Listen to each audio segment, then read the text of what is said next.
Live from Mortgage One Studios, Russ Clark with Greg Wilkinson. Good morning, sir. Good morning. Good to have you on, even if it's for an hour. Yeah. Golf comes in. Yeah. No golf. It's going to be Golf's okay. It's not hot. No, it's actually been, especially the first few holes have been really nice.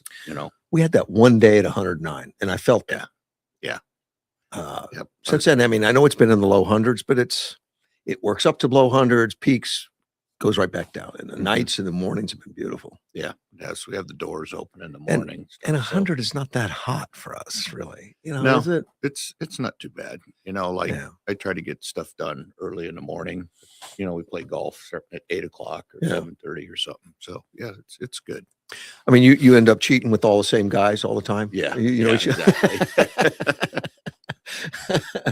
The guys that don't mind if you kick one out of the weeds or something. Those kind of things. Yeah. No, the group I play with, the days we play is they allow you to bump. So you can bump. So if you have a bad lie, you can move the ball to get a better lie. As long as it's universal, when I play golf, and I used to play a lot, business was most of it. You learn a lot about somebody.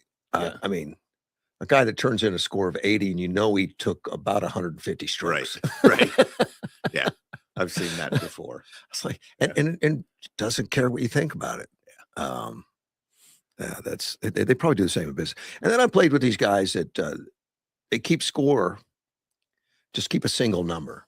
-1, +1, -1. Just keep going. So at the end of the round, it's like, how'd you do? I was +1.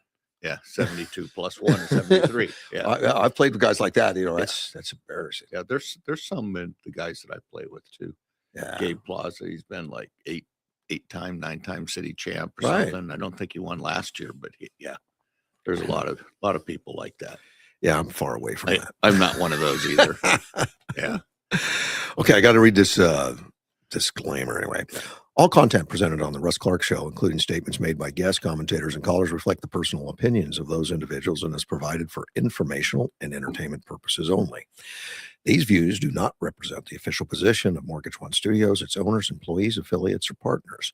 Mortgage One Studio does not endorse, verify, or guarantee the accuracy, completeness, or reliability of any statements made by third parties during programming. I think that's a nice thing to do. I know I'm not under FCC requirements right now, but everything we say is true. Of course, including that last statement. I know you're probably following the trip of Trump to China a little bit. Yeah, sure. So something it's come up, and I know a few times it's come up about warnings. Xi Jinping warning President Donald Trump. And I know it came up like on day one, and I forget the actual verbiage they used. There was some verbiage I didn't understand. I had to look it up. Yeah. Two great powers together basically have one trying to grow or take over something, always creates, war or conflict or something like that. Right. Yeah. And I guess, from what I understand about China, which is very little, they're not always as direct as Trump. Right. Yeah. There seems to be a little bit indirect. China plays 100-year game and we're like 3 years, 4 years or something like that. And there's a reason for that. Right. Because the presidency changes and they've only got, we can't guarantee what the next president's going to do or who it is. Right. She can pretty much know that, I got another decade.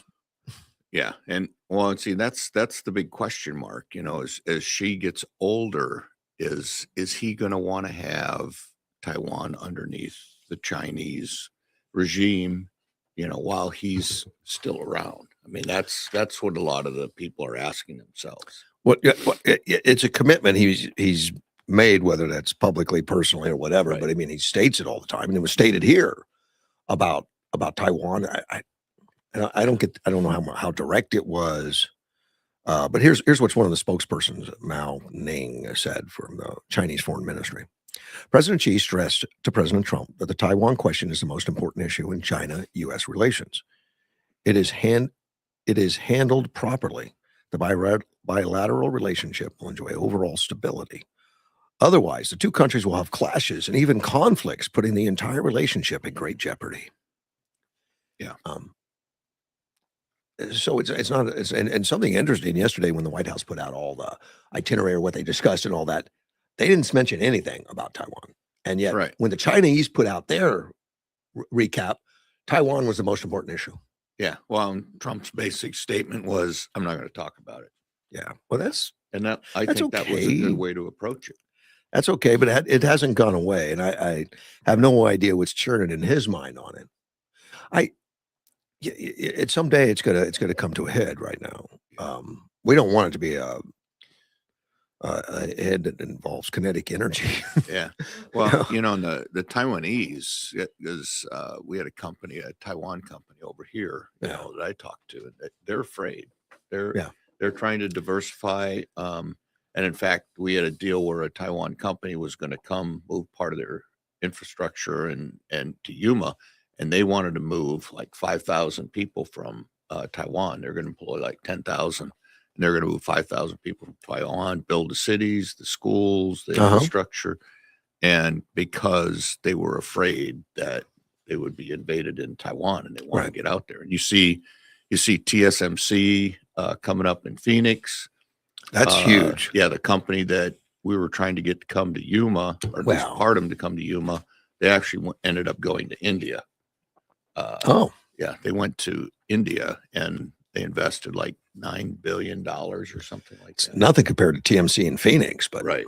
it's like 20 billion a building, and they've been Yeah. building. Yeah. I don't know how many of. They got another one under Yeah. construction now. Well, this company was the chip manufacturer that was USI, I believe, and they're like, I don't know, number 5, 6 or something. They're Yeah. down the line. They're Yeah, they're nothing. Yeah, there you go. 9 billion investment. Yeah, there you go. Yeah, they know something, but they've also been investing heavily in defensive type measures Yes. for kinetic type things, and Mhm. and you see China has been building warships at 200 a year or something. I mean, just something crazy, some phenomenal. Yeah. And invading Taiwan, from everything I've read, would be a big deal. Hard. Yes. Well, it's not like the Straits of Hormuz or across the English Channel or something. It's 100 miles. Right. I mean, It's turbulent, apparently. yeah, it is. It's not smooth sailing. No. And there would be plenty of warning to Taiwan. And, with the way drone warfare is and Yeah. anti-ship missiles and all these things that are low cost, they That's- could literally put thousands of them in the air. yeah, and look Take at out those the ships. torpedoes that Ukraine launched, ground based, Right. that Yeah. like cruise missiles at 5 feet above the ground or Mhm. above the water, and just hard to detect until it's Yep. too late. Yeah. I mean, and China's got huge technology advantage, probably. I guess I don't know. Well, the base of what is it, like 60, 70% of all chips come out of Taiwan. Is it that many? Yeah, I know it's- between the two countries, they control like most all the market. Yeah, Taiwan is where most of it comes from. But yeah, Okay. it's amazing. I've read before. There's rumors that the foundries, which are where they're made, the factories are called foundries, have been mined, and they will blow them up if they have to walk away. I don't know if any of that's true. I would believe that. I know South Korea does that with their bridges and all that kind of stuff. But yeah, I believe that stuff is set up. So And everybody in Taiwan has a job if something happens. So if Russia got the property, so what? It may be like everyone leaves, and China, yeah. if China takes it over, right, everyone may just leave and blow Blow it up. everything in place. I hope that doesn't happen. Yeah, I do too. Because what we saw, like Hong Kong, when they had when the Brits made the deal with about Hong Kong with China about what they would do, of course, and China went back on that deal, and Hong Kong just became another part of China.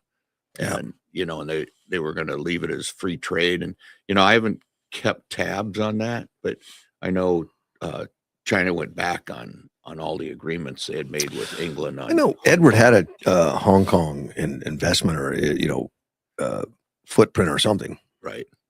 I don't know if he still does. Yeah. I don't know. I mean, I haven't kept tabs on Hong Kong a lot. It really hasn't been in the news or anything like that since. when I worked Genuine Parts Company, they had a Yeah. footprint in Okay. Taiwan. Yeah. I mean, yeah, Hong Kong. Hong Kong. Yeah, Hong Yeah. Kong. I don't know if that continues. Yeah. I have no idea. But it's interesting to watch this this summit and just to see what the news people say about it.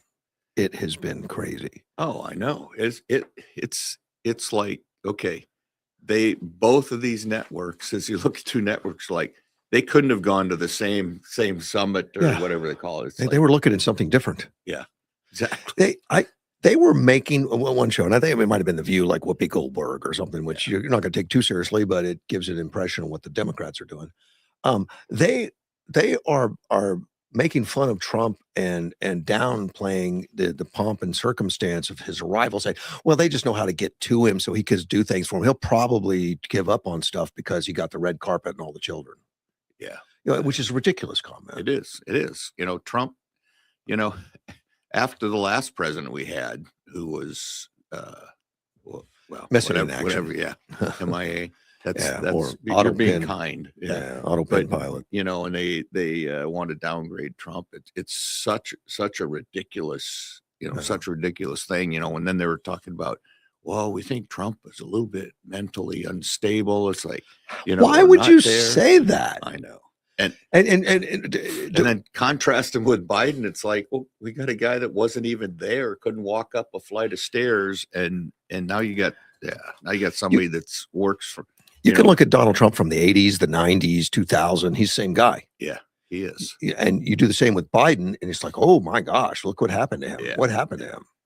And yet, but they keep saying it so people believe it. Well, and that's the point. That's the point. That's why the Democrats get those talking points, because they believe if you repeat them often enough, people will believe them. And there's there some are truth, people, but there that's are in people. the people in the bubble. Yeah. People in the bubble. Yeah. Well, and that's why I think we had the assassination attempts, Of course. And they won't even talk about that. Right. Yeah. The last president that went there was in 2014, Obama. Okay. And I saw somebody put the picture side by side of Obama getting off Air Force One in China. Nobody greeted him. No, did they make him get off the back Yeah, door? He had to get roll up. They did not put a roll up stairs out. There was no red carpet, no children chanting and jumping around. Yeah. Well, and I was told that China hated Obama. Well, if his arrival was an indication, I would say that's true. Yeah. Yeah. It didn't look like he's a favorite son. We're so glad to have you. Well, it's and Trump was telling everybody, he goes, no, she and I have a great relationship. And da, da, da, da, da. You never know about Trump. Yeah, I know, but his interpretation sometimes different. Yeah, but it's true. You saw it. It was like full military honors, 21 gun cannons, 21 gun salute. Thousands of people. Yeah. Thousands, just tons of people waving U.S. flags, China flags, little kids jumping around. No doubt that those people were told to be there. But Probably. But the fact that she and his, entourage told him to be there says something. Well, and even when we take a dignitary in and the Marine band's there, we told them to be there. Yeah, that's true. Absolutely true. We didn't say it's your choice. You were voluntold.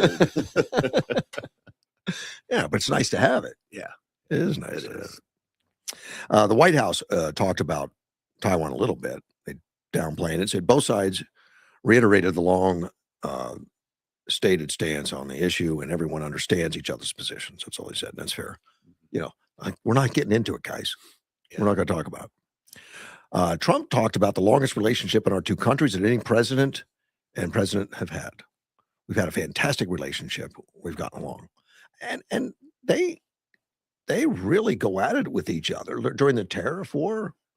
Mm-hmm. Remember, well, I'm gonna raise yours to 50. Okay, I'll go 100, and I'm gonna go to 135. It's like two businessmen in an auction. That's basically how I compared it. It went up so much that it eventually shut down all trade. Yeah. What happens after 100%? How do you go past 100%? So according to Whoopi Goldberg, they threw this pomp and circumstance out there because he's so susceptible, his ego's so big, he's going to say that, and whatever she wants now, he'll give it to him. Which means, she's out giving these commentary and has no understanding of who Trump is. Yeah, that is true.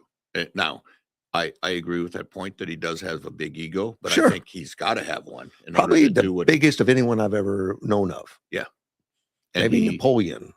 Yeah, but he lives up to. He does what he says he's going to do, and He does do that. yeah, and it's just and I was listening to one of the other stations, and they're talking about isn't this amazing? Or Trump was on the airplane, gave I don't know if he talked to the reporters for like 57 minutes. Oh gosh, and, yes. And he goes, yeah, I don't like you, but I'll answer your question or whatever He was has doing. been more casual about that Yeah. lately, like, just right out saying it. Yeah. You're a terrible reporter and your whole organization is terrible. Yep. And then he answers their question and he Right. goes back to him again to let him ask another question. Right. So, I mean, he's totally, if you have the definition of transparency, it's Trump. Yeah, kind of the opposite of Xi, Yeah. I know they're a lot more subtle, I guess, Right. culturally. Mm-hmm. Culturally, Trump is a New Yorker. Yeah, he is. He is. And he's just, man, he's going to say it. You don't have to think. I wonder what he thinks. I gotta believe that like Trump's cabinet, at least in his first term, when Trump would go out there and talk, they're all going, "Oh my God, oh my God!" But then towards the end, they're probably going, "Well, what's he going to do today?" And start laughing when he throws something out there. But this current cabinet, he had 4 years to place and put him in. And the last one, the first one, he really took a lot of advice from advisors and seasoned veteran politicians. Yeah. That were putting in the people that were probably just going to go along to get along. Yeah, and he's got the most amazing cabinet that I can ever remember. There's been other cabinets where there's been like one person that's like really good or something like that, but this cabinet from soup to nuts, even some of the ones that he let go. Now, some of them that made mistakes and they stepped down, but even they were amazing. Yeah. And the ones that he let go, he didn't say they were horrible. He just said they did a great job. It's time for them to move on. Yep. And we got other things we got to do. Mm-hmm. And I guess that's the way Trump has approached his businesses and stuff. Right. That he'll get somebody in that can do great stuff. He'll let them do the great stuff, and then he'll find somebody else that can fresh do energy, more great stuff. Yeah, and it's like, they were totally successful, and I'll get this next person in here, and they'll be successful. So Chuck Schumer made comments about Trump's trip. Do you think it would be a negative comment or a positive one? What do you think? There's nothing but negative that comes out of that man's mouth. Yeah. He says just hours in, and Xi Jinping has already threatened to, quote, collide or even clash, unquote, with the United States if we continue to support it for Taiwan. Trump apparently didn't say anything in response. He was just mute. For the sake of democracy and the stability of global economy, Trump must not sell out Taiwan. Trump must also safeguard the interest of American workers, families, and businesses. That's I think what he's doing, Chuck. Mm-hmm. He is. In fact, he brought some of the most powerful businessmen in the world with him. He did. Yeah. And apparently that was unannounced. I mean, Oh, that was really? a surprise. Oh, yeah. Yeah. Well, that obviously probably was a good surprise for Xi because he needs that for his economy because their economy is faltering. Yeah. So yeah, he that said, was pretty "Oh, good. by the way, Xi, I brought a few friends. And here's Elon Musk and Apple CEOs. And it's like, oh wow, Yeah. we didn't bring enough tables for dinner." And I don't know if they followed him around on the political side. I mean, I got the impression they were meeting with foreign secretaries and stuff. Yeah, I think so. And there might have been some, I guess they probably have some economic development people in China that they probably met with, and then what I got a kick out of was, they're talking about, Boeing. So Boeing comes out with a deal where they sell 200 airplanes to China. It's like, oh man, that's great. So then the other stations are going, yeah, but China was supposed to buy 500 and they only sold 200. That's not true. In fact, they were looking for a deal for 150. Yeah, that's what I had heard. 150 is what they're looking for, and they ended up buying 200. They're going to find a way to trash Trump. Yeah, isn't it amazing? It's unbelievable. Yeah. And I know we're in an election year and they're trying to support their candidacy, but the only way they support their candidacy is not what they would do or could do. It's what Trump doesn't do. Yeah. and how bad he is. And they've put everything on that. If this thing turns around and let's say everything goes good, what are they going to run on then? I don't know. And I think you hit it on the head. You know, they're basically running that against Trump on everything. They don't have any ideas. You know, and you talked about Chuck Schumer. I don't believe Chuck Schumer could speak if you took away his piece of paper. Probably not. Because he reads everything. And he really does, doesn't he? Yeah, he does. His head's down, his glasses are down here, and he reads. Yeah. When he has a comment to make, he brings out, he's already written his notes down. And I mean, he reads it word for word, it looks like. Yeah, he does. Like, you know, the teleprompter guy for Trump is just like, whatever. Where is he at? Where is he at? They got to move the mouse to get the teleprompter. Sometimes they just give up and they just start putting bullet points down. Yeah. Like, don't forget to mention your wife or something. I don't know. Yeah. And I've been to CPAC a few times and see that teleprompter guy just going like, holy crap, you know. Yeah, where should I pick this up? You know, and sometimes he'll go off on a tangent for like 20 minutes and then he'll all come back. He goes, oh, I better get back on the teleprompter. And he starts going again. And then the left says he's incompetent. He just can't handle himself. Are you kidding me? There's not a lot of people can handle what Trump does. No. Let alone walk around and keep up with him all day, I think. Well, and, you know, standing up there for hours and, you know, and he gave, I don't remember which, in that debate, he gave somebody crap for taking a drink or something like that. But he'll stand up there for hours and I don't even see him taking a drink or a pause or anything. You know, I can't remember. I mean, in think CPAC, him ever do it once or twice, but he'll stand up there for hours talking and not pause, not take a drink, and just standing there for, you know, a couple hours. And it's not a speech he's reading. No, it's not. He tells no speech maker could write a speech like that. He's a great storyteller. Yeah, he is. He's got his own style, his own language. Well, if I read Trump stuff, it's obviously Trump stuff. Yeah. And what I've noticed is he's gotten more relaxed. Yes, he's more comical. He's more entertaining and funny, and he'll make wisecracks, and even the press that doesn't like him will be cracking up in the meetings. And I think that shows the way he handles the press even better now when he says, "Yeah, well, you're a terrible person and you're a terrible organization, but go ahead," you know. Yeah, but it's just matter of fact. It's not. Yeah, it's not ruining his day. No, and I think I truly believe that he is having fun. I think so. Yeah. I know he's got frustrations and that kind of stuff, but I think he's having fun. And look how much he's got going on. Yeah. I mean, granted, he's got the best staff around him and all these department heads and stuff and secretaries. But still, to keep track of Venezuela and Cuba, Iran, the war, and everything that's going on with the election, to go to all these different rallies and stuff, and the left that's constantly attacking him, and then doing all the press releases and everything.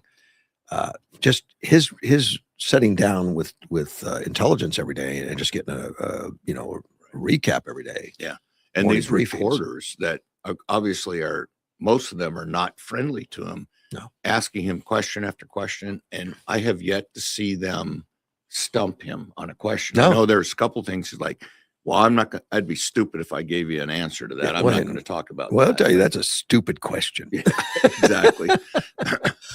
What are you thinking? Yeah, that is just low terrible. IQ. Yeah. And I think the reporters have adjusted to it to where, like, they know it's coming. They don't care. Yeah. Yeah. They don't care. Don't take it personally. They don't like him. Yeah. They hate him. And they don't care if they get a chance to say something to him, they're going to do it, which is just a shame. I mean, if you were a reporter, you got an opportunity to talk to the president. Is that really what you want to do? You don't want to get a legitimate understanding of what's happening in the country. You just want to try to insult him so he can walk away. Yeah. Crazy.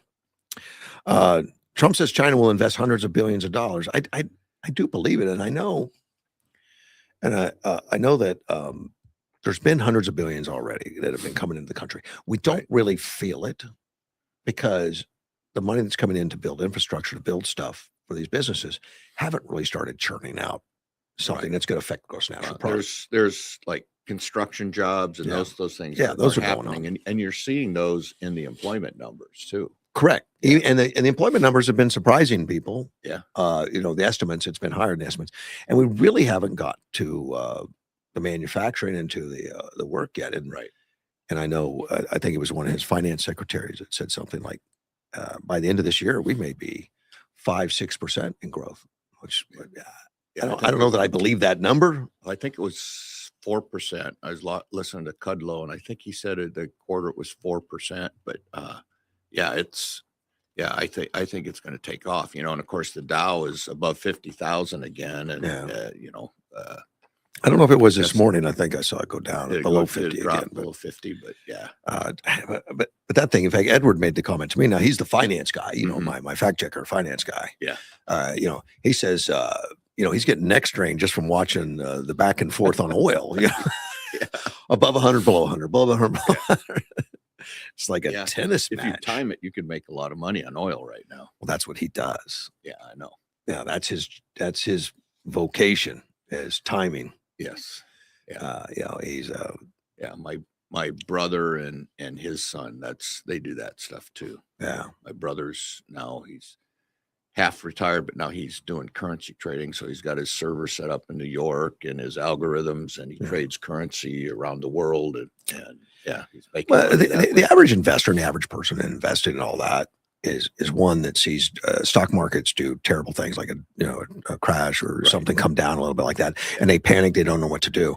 Edward gets excited, like opportunity. Yes, if the market crashes, that is the time to buy. Well, but you got to be careful with that too. Yes, and that's where his research is always going. I would imagine. And if something happens, look at this, and this. If this happens, look at this. Whatever. Yeah. Is that like never let a crisis go to waste? That's it too. That's it too. Yeah.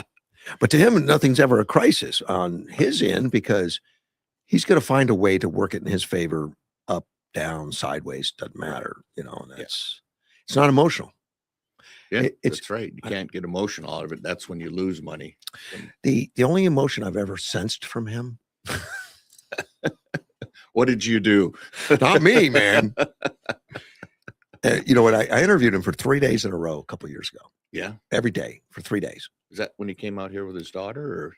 I don't think it was that trip. It was another one. Okay. That he sat down in studio with me for 3 days. So I wanted to know a lot of history and stuff. Mm-hmm. And I asked him about, one of his worst decisions, that because he's involved in investing, and you could put a ton of money in something and lose money, and I thought, what's your worst one?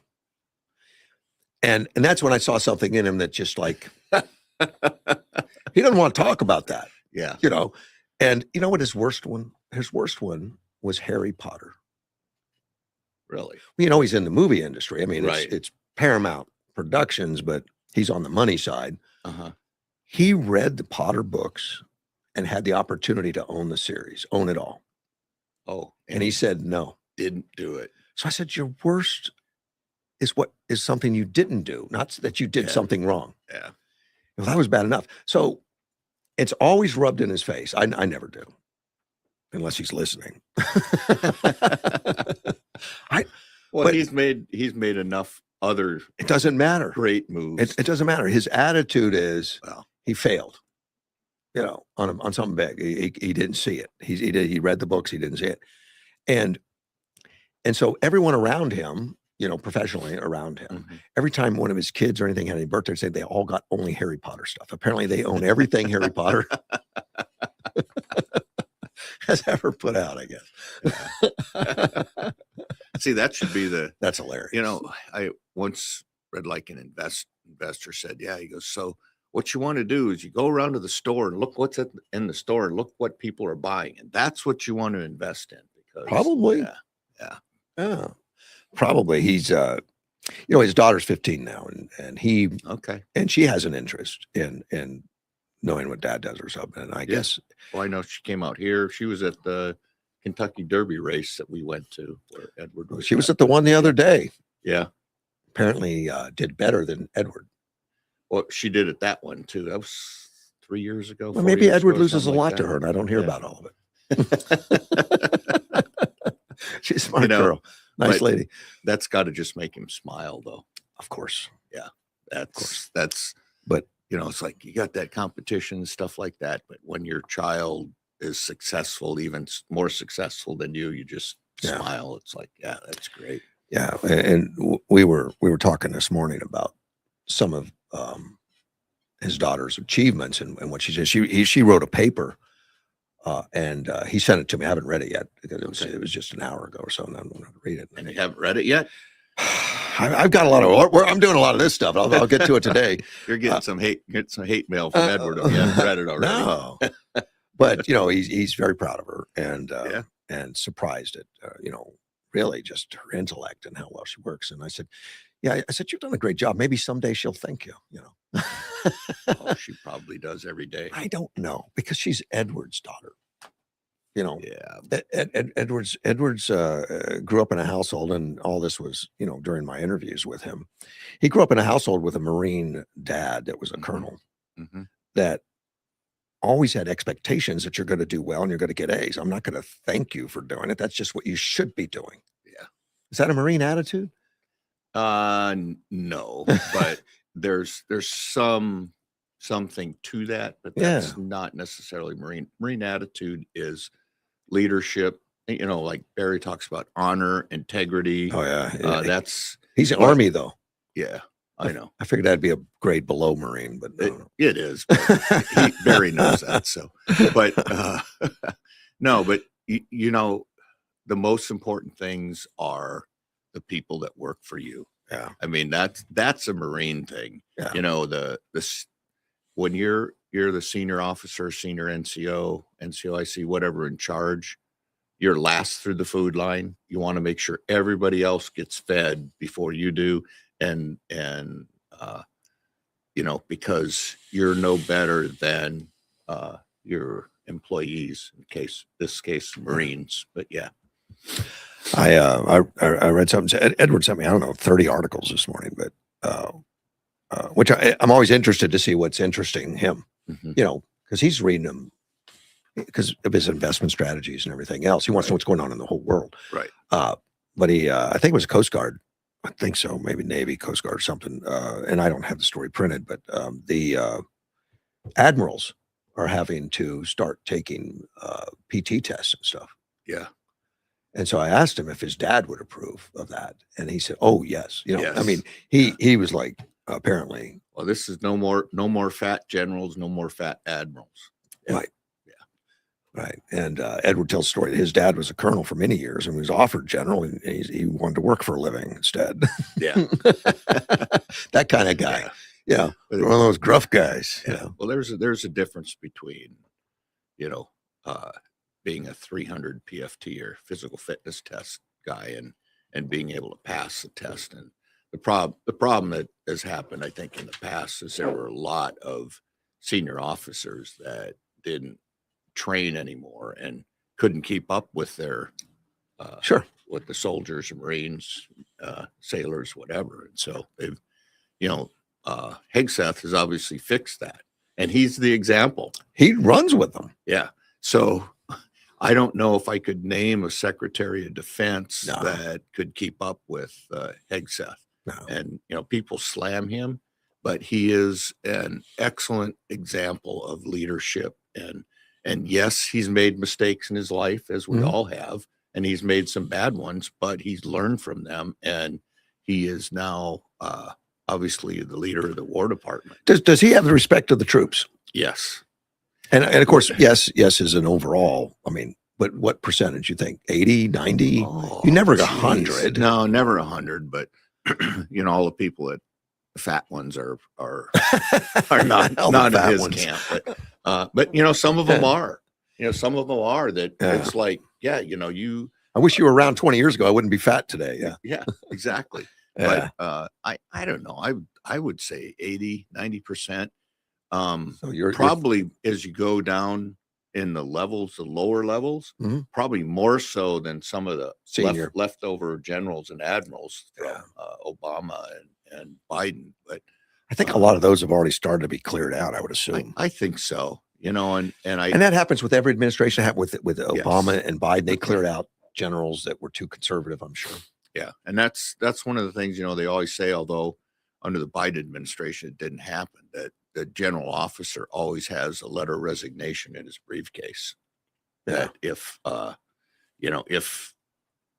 if the president or whoever, the general over you, loses confidence in your They say, advice or something like that, pull out your it's- briefcase. yeah, We need to talk. and they all have, almost every general has for sure 20, and most of them have 30 years, and so they're just going to retire, and that's the way it should be, and we should have had a lot. You heard me talk about it. We should have had a lot of resignations underneath Biden's presidency because of what happened and what they did. Sure, we did. Yeah. Well, I don't I know know if of a we did. few, A lot of them were just hanging around because Open. yeah. But anyway, that's a whole nother thing. But yeah, no. So I like what Hegseth has done.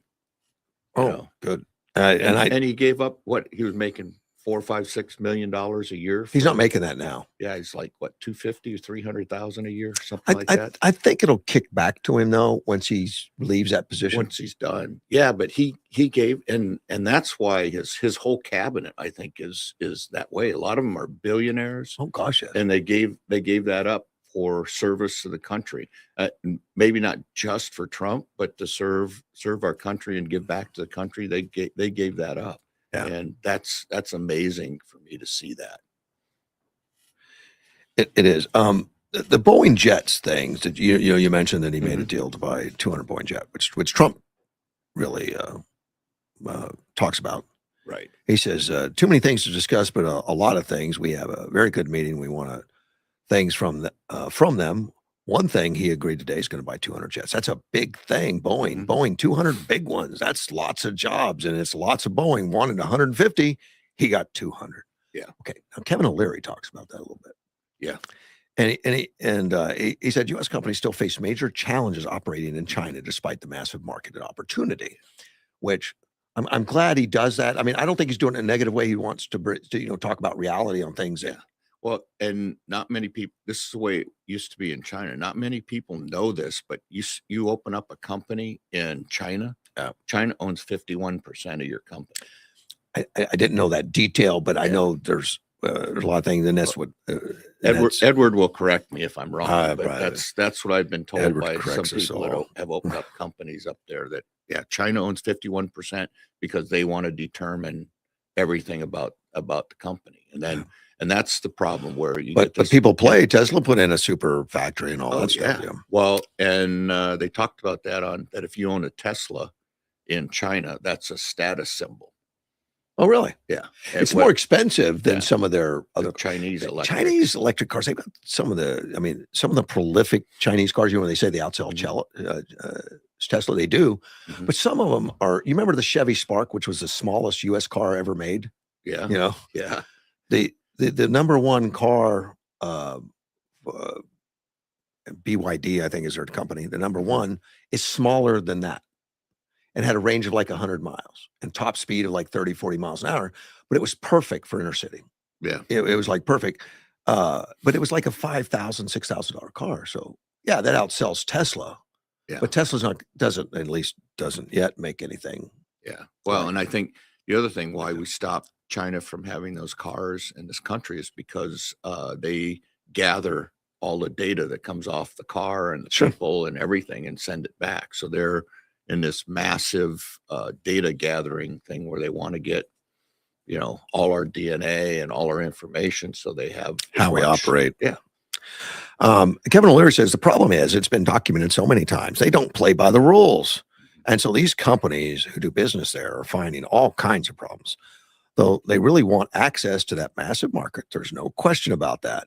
It's just their IP gets stolen all the time. They can't litigate when they have a dispute. There's not a way to resolve it, which I never knew. And he says, artificial intelligence, semiconductors, electric vehicles, and rare earth minerals remain certain sticking points between Washington and Beijing as both countries race for dominance. The country with the best AI gets the best medicine, the best education, and of course, the best defense. We don't want them to get there first. Yeah. Well, and that's why China's trying to spread all these bad rumors about data centers, because data centers are actually one of the keys to AI in this country. And you say that, you're going to leave this building right now, and there's going to be people look you up to bash you. How come you like data centers? Yeah. Because the rumor is it's going to take all our water, and our power is going to go up, and we're going to have to pay for grid improvements to get them here. And there's only going to be about 20 jobs, and we're going to make about 50,000 a year or something. And all that's dead wrong. It's dead wrong. It's dead wrong. That comes from China. And China's trying to spread those rumors. And, we've talked about it. And I mean, I can dispute every one of those things right now. I just read an article about a story, and I sent it to Chris Moorhead, because Chris Moorhead is, he's read all the stuff that's going on. And there was one in, I think it was Wisconsin, they just put in, and I sent him the data on it.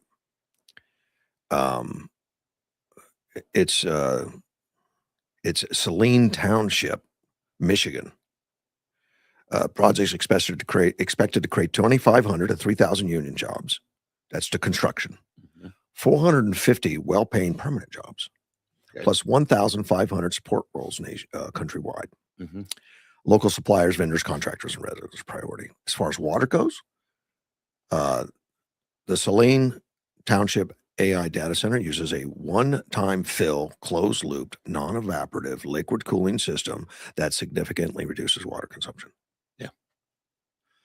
Yeah. If you get facts and you understand it, I mean, it's actually gotten into the political realm here underneath the candidates and stuff.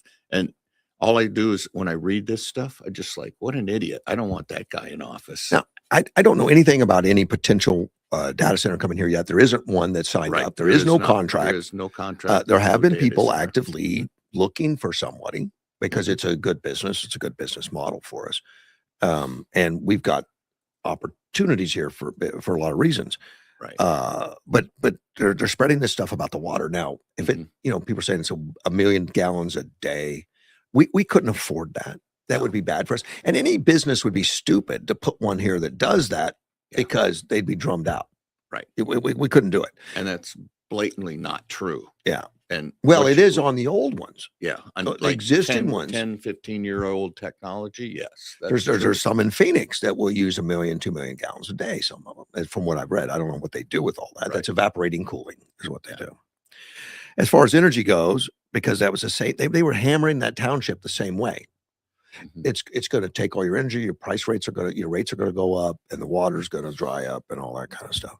It'll be served by existing high voltage power lines, which will and these things take so much electricity.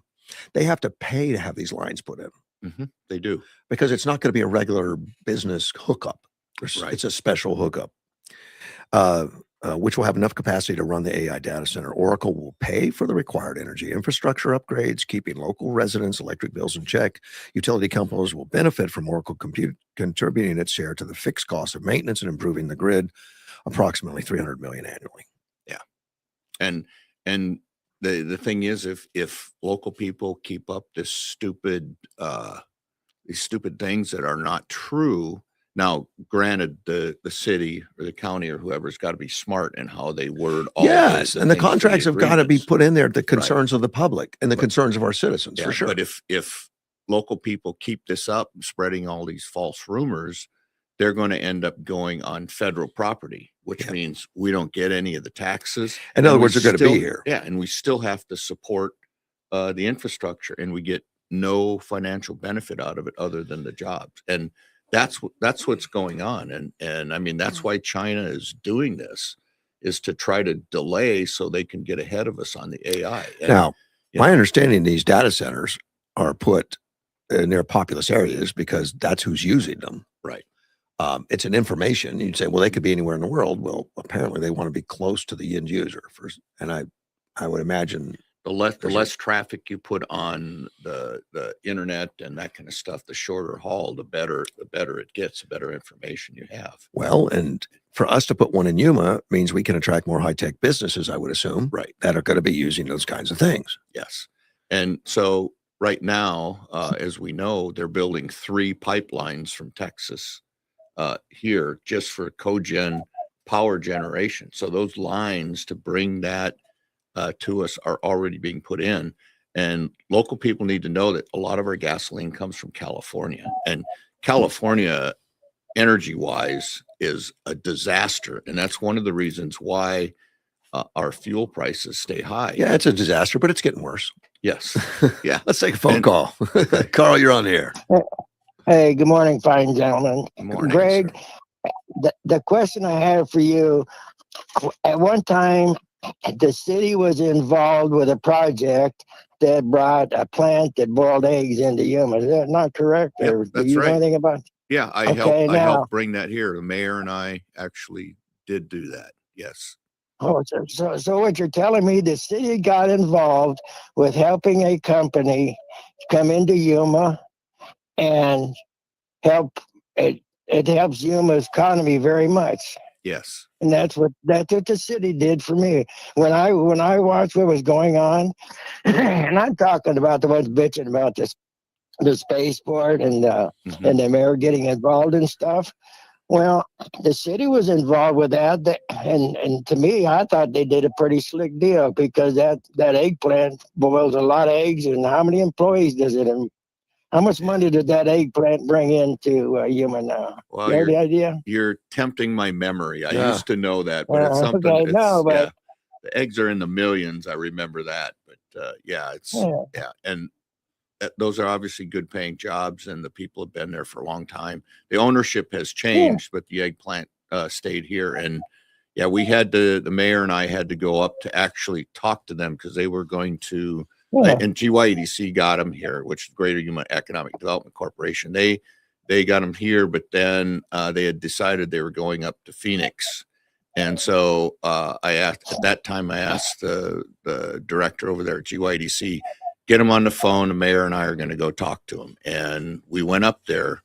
And basically my message to them was, well, you can go into Phoenix and you can be a little fish in a big pond, or you can come to Yuma where you actually have employees that are very loyal and dedicated, and you can be a big fish in a little pond. And the thing about our employees down here in the Yuma area is they're loyal. They don't necessarily jump for 10 cents an hour increase and that kind of stuff. So yeah, but that was a big success. And I'll tell you with the spaceport, and you know this, Carl, the spaceport, Yeah. that's the mayor's job to help bring businesses to create jobs. He gets hit up all the time, like I did, that parents are like, yeah, can you please get better businesses down here or more businesses down here? So maybe my family and children and grandchildren can stay here instead of, going someplace else. Yeah. So yes, that's his job. So Well, and he does a good job, and so does. maybe I'm going to give him my vote this time again because, well, That's good. The mayor, from all the time I've known him, has been always very polite for me. If I asked a question, he always answered it for me, and if I wanted him to come and talk to one of our meetings, he would do it. Yeah. So that to me puts the mayor as a people's mayor. He's working for us. So. Yeah. So Allmark is the egg company. They created 100 jobs Yes. and invested Yeah. 20 million in the building and stuff. So they were a good company bringing in here. And so what you just told me, the city did something very good for me, which because I'm a citizen of Yuma, and because they brought all that money into Yuma, it makes my life easier. That's right. Yeah. That's right. And you know what? That piece of property that the city had is making them a lot of money right now. Yeah. Well, it's for And us. The Yeah, city so doesn't get to whatever. keep it. Yeah. No, Why not? no, but the city spends it on we the people is what they're doing with it. Right. Yep. Right. And when you get businesses like that, they share the burden, the existing burden of Yeah. taxes for schools and all that kind of stuff. So it actually helps every new business that comes in actually helps to lower everybody's taxes or stop them from increasing. So yeah, Sure. new businesses are good things. And we need good people to run it. So that's where we're at. But anyway, Thank you. that's my 2 cents for today, my friends. Okay. Well, thanks, Carl. Thank you, sir. Bye-bye. Sir, you can remind everyone that Doug's the only one on the ballot. I mean, Yeah. Yeah. Okay. Yeah, I read the he's- same note you were reading from Yeah. Nicole. From Nicole, the other fact checker. Yeah, that's right. Yeah. Don't get out of line, guys. Yeah. No, but yeah. So yeah, Doug's running, and obviously he's done a great job over the years, and helped bring businesses to Yuma. And that's, and I don't get it, a spaceport, bringing a spaceport to Yuma would bring a lot of high tech, high paying jobs. Oh yeah. And how can you be against that? A lot. I don't know how many it would be. It may be, it's going to be less than 50 probably. Well, but then you got to figure out, okay, they got to assemble the rockets, and they got to do There's going to be, got to do that. And it creates a lot ancillary of side businesses jobs. and Yeah. stuff. Yeah. Yeah. And it on almost every aspect. I mean, trucking, then you got security. And I have no idea how often the launch would happen or how often somebody wants to. Maybe it gets used once a year. I don't know. But it's not an expense to us at all. No, it costs us nothing. The private company is coming down. The city is working on, they have 640 acres back there that was given to them by the federal government a long time ago. And then they're working on a land exchange to do some more, again, which is no cost to the taxpayers. It's federal land. I was listening to one of our candidates for city council, Henry Venezuela, that was out there saying that it's a waste of money, and I was poor, and I struggled we need to take care of our people and not do spaceports and stuff. I'm like, what are you talking about? The man that defrauded the taxpayers out of all that money when he was in the police department. Yeah, that's such garbage. And that those things, and I don't even know why he's not even running against the mayor, but he's been trashing the mayor. Yeah. And I heard he did that the other day too. So you can't, I guess Trump would, well, so you see these people that we have at the federal level, like Swalwell and all those other kind of stuff. And, and there's a lot of things that I never thought that we'd see here at the local level, like DEI and boys and the girls, bathrooms and stuff. And they're here, so the feds got Swalwell, we got Valenzuela, and, and it's up to the voters whether they're going to put somebody like that in office or not, and I'm glad we now have 4 people running. We got Derek as a write-in. Derek's running as Derek, and you got to write his name in. You can't. Right. He's not going to be on the ballot. You got to write his name. And that's a tough road. But Don Shooter did it, a few years ago. Primary. Yeah, a lot of years ago. And so it's Shooter was special. Let's take a phone call from Gilbert. Good morning, Gilbert. It took a lot of us to get Don Shooter up there. Yeah, it did. And it was a team effort. The's no I in team. It's a team effort. So that's what we need to do. But what I want to talk to you about, Russ, get your towel out, because you're going to be whining and crying and drooling. What I'm going to tell you. Yeah.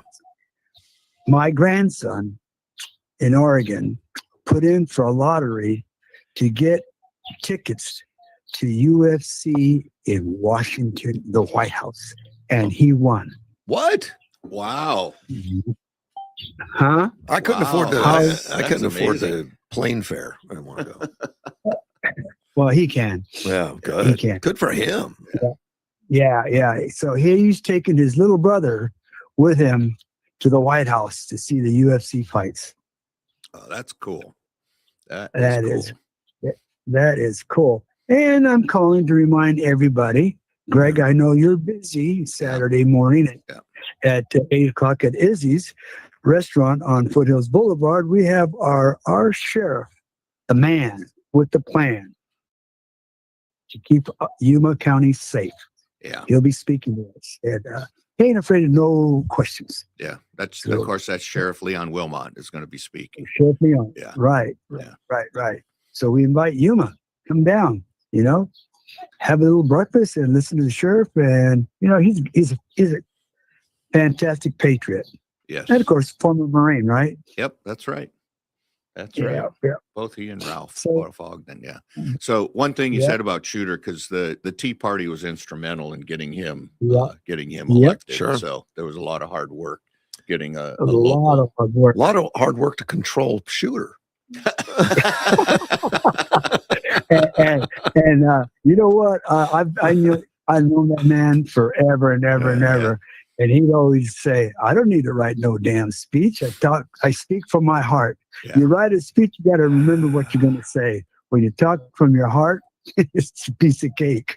Yeah. And it was hard to keep that man down when he got on a roll. Oh my goodness. He was worse than me. Actually, he was worse than Russ and I put together. Wait a minute. And then, of course, we're talking about Don Shooter that got elected to, up to state. Yes. He did a And lot. He did a lot I of good. liked a lot. He did. Yeah, he did. Yeah. And, sometimes he knew how to ruffle feathers at what time and what place. He sure did. Yeah, he just didn't know when to quit. That's all. Exactly. So anyway, again, this candidate here this year, this marital run, I've never seen so much trash in my life, and I've been around the sun 76 years, Isn't it? 76 times. I should say. Isn't it terrible? And- terrible. It is. It's disgusting. terrible. Yeah. It's terrible what they say about Valenzuela. It's terrible what they say about the mayor. It's I just don't like it. I don't like it. This is not Yuma, Arizona. Right. All right. So I'll catch you in the window. Be good. Hey, Bye. buddy. See you, Gilbert. All right, man. It's 8:00. Yeah. I know you got to go. Oh, that's right. I'm glad you reminded Yeah, me I don't want you to blame me for showing up late, for being late for my getting, golf game. getting bumped from your foursome. Everybody will be happy. They'll win the money. Not They me. win the money. Yeah. Yeah, the pride money. I know it's not. We see. Yeah, I don't know if Gilbert's supporting Henry or not. I don't know. I don't know. But there has been some negative talk. Mm-hmm. But the one about Doug just surprises me. Well, you get. He's the only one on the ballot, Mm-hmm. and they are trashing him like Just it's a handful. It's the same. It's the same handful. it looks big Yeah. because they're good at social media and they're out Yeah. there and all that stuff. It's the same people, that they need a goat or something, Yeah. something to do. And God Just bless bitter, him. old men. That's what I used to call them. And Yeah. But for Doug to keep doing it, I mean, God bless him. I mean, he's not making money doing it. No, he's not. He's not building a resume. He's doing it for the community, 100%. Yeah, and he's done a great job. I mean, there's not many. He was elected. I can't remember if it's the president or the chairman of the cities and towns for the state of Arizona. And there are not many mayors that I can remember from small towns ever getting elected. That's a good point.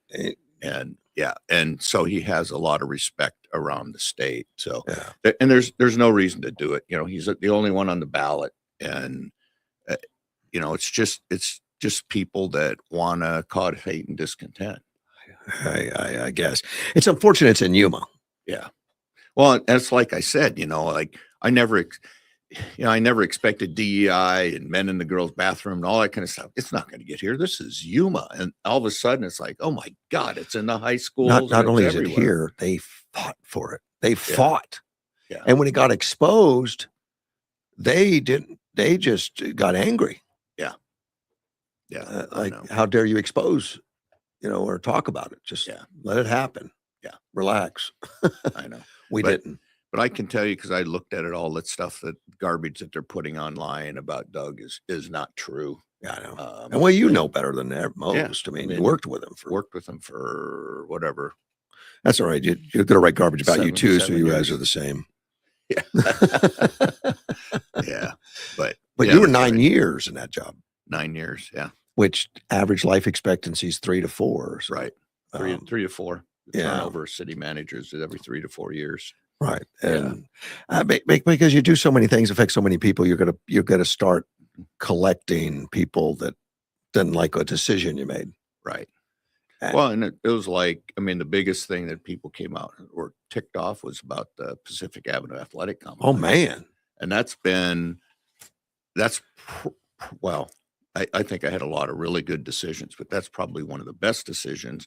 And even after I left office, when you had COVID and all that kind of stuff, Mhm. I had restaurant owners and hotel owners calling me saying, yeah, the PAC is one of the only reasons I was able to stay open, because we had all these tournaments going on during COVID, people from California and Arizona coming to play, and parents coming up to me. It's like, man, all my kid can talk about is they want to play at the PAC. They want to play at the PAC. And That's when I first met Henry Valenzuela. He was on air with me explaining why we shouldn't have it. right.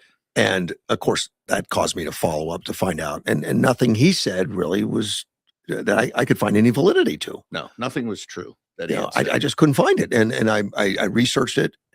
And he was adamant, though, that he had a calculator and his numbers were right. And they weren't. No, they weren't. No, they weren't. They weren't. And he was aggressive on his condemnation. And it was like, and I don't understand why he got involved in it, because there was no reason. And he was to a do police that. officer at the time, Yeah. working for the city. Yeah. I just, it's not normally done for good reason. Well, you interviewed him on the radio Many and times. yeah, and you heard the stuff that he was saying was garbage, Of course, I challenged him on the radio. Yeah. But and he and never came back to give you the answers. eventually he did. No, I went and got the Yeah. answers myself. Yeah. Well, I called you. Well, and I gave you the Yeah. facts. Well, yeah, and there was all this accusation of stealing money from the other accounts, and it was illegal to take money from this account and that account. And of course, I don't have any knowledge of it until I did, and then I had to go find out and it was all a lie. checked it out with the legal staff and Yeah. everything, and they said no. Well, it's the same thing. One of the things I did before I ended up retiring was I actually wrote a salary plan for the fire department, and I wrote a salary plan. I wrote 2 salary plans for the police department, and I sent them to the department and let them vote on which one they had, because council wanted to do something for them to help them out. And so I wrote their current plan that the police department's on, and Valenzuela almost cost the police department that plan because he had gotten so caustic. There was a push not to do that. And, but I did it anyway, because I didn't want to let one bad apple get in the way, because our law enforcement deserves to be properly And we paid. don't have near the turnover now because of that. Yeah, in fact, I heard that they only had like one person turnover that actually left the organization to go someplace else. There's retirements and that kind of stuff. But yeah, they're almost at full staffing. I think they're like 1 or 2, and I think they've only lost one person in the last year or something like that. And from what I got from the mayor's state of the city Mhm. was that under Garrity, the crime has continually decreased every year, Right. the amount of crimes. Yeah. And that's not how the big cities do it. The big cities do that by not reporting it. Yes, that's right. He's They're- actually reporting it, but yeah. it's reality. And if you see Chief Garrity, he is doing a great job. Thank him for his service, because he's really doing a great job there. Yeah, I really don't know him well. I said hello to him. That's Yeah. about it. But Yeah, I've gotten to know him. He's I sit on this YRCS, Human Regional Communication System Board. I kind of attend it, every once in a while, and so I've gotten to know him from there and some other places, different events. I stopped to talk to him. Yeah, great guy. He's doing a fantastic job in the police department. Wish I had had a chief like that. But yeah, he's done a great job in there. he's all business. Yes. He doesn't want the nonsense, doesn't want to deal with that, doesn't like dealing with politics or any of that stuff. He just wants to run, make YPD into a great police department. Yeah. Yeah. Well, I don't hear a lot of noise about the police department. It's kind of quiet, and that's Mhm. the way it should be. I haven't done a ride along in forever. I'd like to do that again, I guess. Yeah. That's should. always You available. should. Yeah, you should. Of course, you've probably done it in the back seat, but Oh, in fact, I did find out, Garrity, do you remember this? I do have to get going, but Yeah, you you remember do. the sniper case in DC? yeah. He was the lead detective on that, for the one that had killed all those people all over. Yeah, shooting through country the and stuff. trunk of a car. Yeah, he was the lead detective on that case. Brought it to conclusion. Really? Yes, at Prince William County. I forget how they found Prince William. somebody saw something about Yeah. the hole in the car or flash coming from a back Yeah, of I the car. remember that. But anyway, It's like a he big was, car, like an yeah, Impala or something that had a yeah, big trunk. he was the lead detective on that case. Yeah, that was just an indiscriminate killing people at Mhm. gas stations or something. It was so Yes. weird, such a weird case. Yeah, yeah, And it was. shut down tourism and everything. Yeah, yeah. He killed people all over the place. Yeah, it just So anyway, it's but just yeah, psycho. so if you see him, thank him for his service. He's doing a great job. Yeah. Yeah. Well, he doesn't get out much, does he? Does he? I mean, he doesn't attend to social functions at all, does he? Well, like I saw him at like the city 250 event. He was at that. Okay. So he. I mean, he's gets out available, but he doesn't. because he's working a lot. Is that what he's doing? Yes, he works a lot. And if things happen, he responds to scenes. Nothing wrong with that. Yeah, take care of his officers and stuff. So he's doing a really good job. All right. Get out of here before I get in trouble. Okay. I don't All right. want to be yelled at by Yeah. Nicole or something if you miss your golf game. Oh, she's not going to yell about that. Oh, other things maybe. Yeah. All right. Okay. Thanks All for right. coming Thanks, in. Russ. Man. I appreciate it. Thanks. Yeah, now he's gone. We'll talk some real news. Oh, that's right. He's still standing here. Yeah. Yeah, and I know Greg mentioned DEI and some of the things about it being shocking that it came to Yuma like it did, which surprised I think a lot of us. It's all over the country, and Trump has put a stop to it, at least federally. Put a stop to it, and anybody that gets federal funds and stuff like that, schools that can't do it and all that, and more and more we're discovering it's just going underground. I mean, they took the names off the doors. They got rid of the business cards, and the people hired with the title as a DEI coordinator and stuff. But it still needs to be watched. I mean, they're laying in wait until Republicans lose power so that they can say we're back. I think the left is mad. The left thinks the right's destroying the country by not allowing organizations like to practice racism. They just found the Yale School of Medicine, which doesn't surprise me. A lot of these larger institutions have been DEI like crazy. They're discriminating based on race, and it's just racial discrimination. It's racial discrimination when you place people based on race. That's just a straight definition of it. The left doesn't see it that way. But the Justice Department found that in the administration was based on race, and they're violating federal law. It doesn't say any charges yet. It was a year-long investigation that they've done. The Civil Rights Division found Yale's, and that was something. The Civil Rights Division, which you think of the Civil Rights Division at a time that was going to be somebody that promoted minorities at any cost. Even if you have to dumb it down, let's get the minorities in there, which is an insult to minorities. It's an insult to everybody. They found that the leadership intentionally, and that's the idea, intentionally selected applicants based on their race. And the Yale study showed how to use racial proxies to get around the Supreme Court's prohibition on using race to select students. So it's like Supreme Court came out, said you can't do it. It's racism to follow it by race. And they said, well, here's how we're going to get around it, I guess.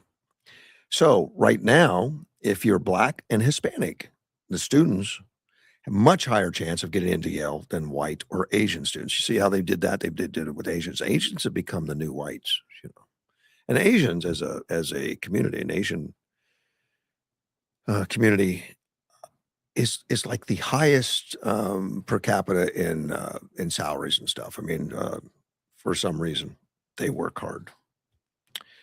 Yale, according to Attorney General Harmit Dillon, he's the one on this. Yale has continued its race-based admission program despite the Supreme Court and the public's clear mandate for reform. This department will continue to shed light on these legal practices and demand that institutions of higher education comply with federal law. And it did show. Black and Hispanic applicants were admitted with consistently lower academic qualifications than their white and Asian counterparts. And the department found Yale violated the law by intentionally discriminating based on race in its admissions. But what I don't see in here is charges filed. I would assume they're coming. I mean, this is the Justice Department and the Attorney General, or the Assistant Attorney General. I would assume it's going to include at some point, but as of yet, they're not. The university says it's confident that its admission process will be reviewing the Justice Department letter. It's confident. Said the students admitted to Yale School of Medicine demonstrate exceptional academic achievement and personal commitment. This is from Yale. Its program of medical education encourages curiosity and critical thinking, and its graduates go on to become leaders of clinical care, research, and public service. We will carefully review the Department of Justice letter. Yale School of Medicine is confident in the rigorous administration process we follow. Now, that's a public relations letter that came out that say, we're just great. We don't care what Justice Department says. They didn't address the accusation, obviously, in that letter. They didn't address, like, Yale would never discriminate. They didn't say that. They just said, we're good. Amazing. Let me see. Greg Wilkinson's already left, and he's sending me breaking news information. The U.S. Supreme Court has ruled 9-0 that freight brokers can be held liable if they negligently hire unsafe trucking companies, including those with illegal alien and foreign drivers, to violate CDL rules and cause accidents. That's a good deal. I mean, I'm not litigious in any way, but if you're knowingly hiring people that don't follow the rules, I guess the deal is there that they knowingly do it, and I'd have to be shown, but I would think that would be easy to see. Let's take a phone call. You're on the air. Hey, Russ, this is Jesse. Good morning. Hey, Jesse, long time no hear. How are you, buddy? I know, man. I know. I got to get your new hat, huh? No, I just forgot to put it on. It's on the floor right now. I'm going to grab it in a minute. I got to get you a 250th birthday American flag. I'm gonna look for a hat. Oh, okay. That'll be a nice gift. Hey, Russ, I was thinking, you were talking with Greg about all the negativity towards the mayor. Yeah. I just want to throw an angle at you, and Greg, maybe you guys could think about it. But right now, I think with the death of radio, I really think when Rush Limbaugh died, Paul Harvey, radio really, it's like when Casey at bat, there's no joy in Mudville. Yeah. So to a lot of the conservative voices, radio was everything. I mean, we dominated for decades, you got to admit. And everywhere I go, a lot of places I go, and my friends during business, I see them. They always ask me, where can I listen to Russ? And I tell them, on Facebook, and we don't do. And a lot of these older guys, they're radio. We were in that culture of radio, and they're not into the culture of social media. Right. And we're I guess we're old fogies. We are old fogies. We don't know I'm one of like, I still have a flip phone, Yeah. And Well, what do you think? What's the future of the radio? Are you do you have any update, or do you know anything? Well, here's my update: is that they're stalling, and when I say they're stalling, I mean the company that owns the signal. Is Derek has been talking to and working with for some time, and they were very positive, like, we're very interested, we want to sell it and all that. And then they stalled, and they don't even want to talk about it. And they said, well, we're going to do something else. We're going to probably put it out for bid or something. And the feeling is they're stalling for reasons unknown, but it may be political. Maybe they don't want to have a lot of conservative talk out there right now because we're in an election year. That's a guess. I don't have any proof of that. Can I make it racial? Can I make it a little bit racial? Sure. Because I like racial, When we were kids in the 70s, we were all racial. Right. But anyways, we were all racist in the 70s. Yeah. And we all loved each other. Right. Now nobody's racist, and we all hate each other. It's just But anyways, That's amazing. a lot of my friends that are Hispanic, your voice, Russ Clark, believe it or not, we don't see race. Like Larry Bird, when he played basketball, he didn't know he was white or black. He loved the game. And I think a lot of the old Hispanics in Yuma listen to you, and they don't see you as a white person. They don't see you as a Mexican. They see you as a human being who has a voice, and it's similar to our voice. And with the losing of the radio, that voice is diminished in our county, and it hurts politics. Yeah. And so there would be a lot of voices that would help the mayor. There would be, and I think that was the power of radio. That's just my personal opinion, and I wanted to share that with Wow. you, how powerful the radio was. That's the biggest compliment I've ever received on the radio. Actually, and I strive to be a voice for Yuma, not a voice for any specific group. Yes, and I do too. I don't believe that we are. I don't believe. Like one time you asked me, Jesse, do you identify as Mexican or American? I never thought about that. I'm like Popeye. I am what I am. What does it matter to you? You know exactly. That's what America was supposed to be. Here's what everyone. Now you're changing the rules on us. Here's what everyone can do to help out in this situation, and I think it's time we start a letter writing campaign to the FCC. Now, the FCC controls the signal at the end of the day. The FCC does. Right. When El Dorado shut the radio down, you have 12 months to get it back up, but the FCC can shorten that based on the situation. They can say, no, we can take it. They can take it from you, which would put it back out for an opportunity to reopen it. Right now, they're sitting on it and it's blocking that altogether. Wow. It's time we write the FCC and tell them how much it meant to this community. That the thing is on, and it's unfair that it's not even, and we've got people interested. They just don't even want to talk about it. It's not a price thing or anything. They just don't want to talk about it right now. And wow, we need to get the FCC involved. And I've started asking people to write to the FCC and let them know how you feel about it, and that this needs to happen. And here's what could happen, according to professionals that know more than me, that FCC will do an investigation if they get enough concern. And apparently that's the last thing any company in the world wants, is an FCC investigation. They would probably sell it very quickly just to stop it. So maybe we could help in pushing and promoting. Yeah. In Yuma. We got Gilbert said, we got it was a team effort. There's no I in team, and we got Shooter in. Well, maybe we could do a letter campaign in the same mold. It wouldn't hurt. I've known people that have called. I've known, they call the FCC and put in some stuff, and that works too. Whether it's a digital email or a letter writing campaign, whatever it is, they register it.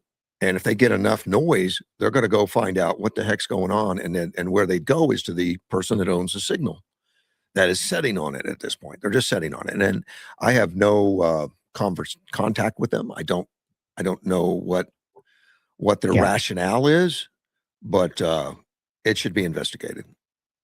Hey, I got a campaign name. What's that? We could call it the Resurrection of the Radio. Resurrection Radio. Yeah, that's what we'll call it when we get it back. All right.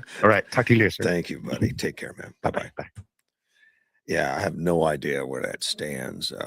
And the person that's been working on it is with Mortgage One Studio. I'm in Mortgage One Studio right now, and I said I'm going to continue to do it every day, even though we don't have a signal, but we still have some ability to reach out.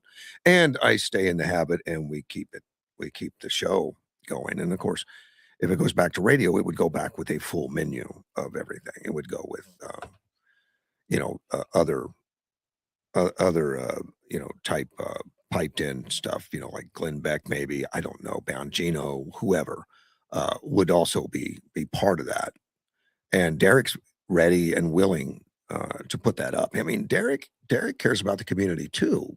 He's a community guy, and he realizes the importance of this radio, and that not everyone is going to get everything from social media and stuff like that. So, yeah, I guess any letters or contact with the FCC, so that somebody could get some answers, and the FCC can do it, and then they can hack things. They can take the signal in some ways. I don't know exactly how it all works, but I know that's all available. So, phone lines are open. The phone number, I got it on the screen now. It's 928-941-0304. I forget. One of the listeners recommended, says, "Why don't you just do that?" And I'm like, because I didn't think about it. It makes perfect sense. Now it's my idea. It was my idea. After that, I robbed it, that idea. I think we covered the medical school. Yeah, we got all that done with Yale. The wildfire in California. They, as you know, California likes to be on fire. Of course, I don't believe that's true, but I As an observer, you would think that's the reason it's always in fire, because they must like it. No, but they have stupid policies. They have they don't follow through. They let reservoirs run out of water. They let fire trucks go in disrepair, and then that was part of the Palisades thing. It was all well documented. And they also do a lot of environmental things that they think is important, like don't clear away shrubbery that has died. You know, um, they didn't let power companies that have power lines that go through prone areas of wildfire to clean it up. And then they blame the power companies, even though they were restricted, handcuffed them, because you don't want to mess with Mother Nature. You can't just remove fallen trees and fallen fuel that sits on the floor. Of course, once you don't maintain that forest, once you don't maintain it, all that fuel sits there. And if it does ignite, then you get what they call a crown fire, a fire that burns so hot it melts things, versus a quick burn or something. And it's also much harder to put out. It spreads better. So California is, they're just, most of the country, most of this country's states have bad policies on fires. On land. Private land that owns forestry type areas, they keep it clean. And it's the best way to go, but it's a whole different deal. But they've always got to have an excuse. The politicians have got to look at it and have a scapegoat. Well, the reason for the fire was, the weather, the high winds and everything. And I know the good mayor in Los Angeles is blaming that at one of the debates. Of course, the opponent had all the facts real quickly and said that wind didn't kick up for a day. You had plenty of time to put it out. You just failed to act. And then it really got bad. So we did have those high winds eventually. So they blame it on the wind. They blame it on other things. They never take responsibility. And we know that there was a breakdown in administration that failed from running out of water to running out of fire trucks. But due to repair purposes, not that they didn't own them. Well, their latest deal is to go after insurance companies. They're attacking State Farm right now. And not for the fire, just to deflect from the fact that nothing's getting rebuilt, that they're not putting permits out, that, they're thinking through it. They want to, the things I've read and the suggestions of what's going on is they want to bring in different types of housing, like move some poor people into the rich people areas, and do some low income apartments or something. I don't know how true all that is, but it makes sense on why permits weren't done. Makes sense on why rebuilding is so slow. Getting that stuff done. It's mind boggling that this country is doing all they can to shoot themselves in the foot. It's state, not the country. The state is doing all they can to chase people out, to get people gone, and bring in more people that are indigent, homeless, illegal, and cost the state versus that contribute to the state. Well, the state insurance commissioner, Ricardo Lara, he came out, he threatened to suspend State Farm's license and impose steep penalties for alleged widespread violations. And I'm sure they're getting a lot of calls like, my insurance company is doing this and that. I'm sure that's the case. And the violations in handling the LA wildfire claims. And he says, our investigation found that State Farm delayed, underpaid, and buried policyholders in red tape at the worst moment of their lives. And I just found it mind-boggling that they're putting this out when we know it's the state and it's the cities that are burying everybody in red tape. But that's okay. They want to defer. Gavin Newsom last week warned about the same thing, that they're going to be punished if they delay or deny claims. Well, the state insurance commissioner reviewed 220 random claims from State Farm. They find 398 violations in state law in about half of the claims. Half the claims had violations. Most of the what they found was there was a lapse in missing regulatory short clocks for responding to claims. I guess there's an amount of time that you have from the time a claim is submitted until respond. Now, remember that fire incorporated blocks and blocks and blocks, acreages of houses, thousands of houses, hundreds of houses. I don't remember exact number of houses, but and an unusually large amount of houses went under. So I'm sure there's a lot of claims, and State Farm is like one of the biggest ones out there. In fact, they held over half of those losses, over half of those losses. Oh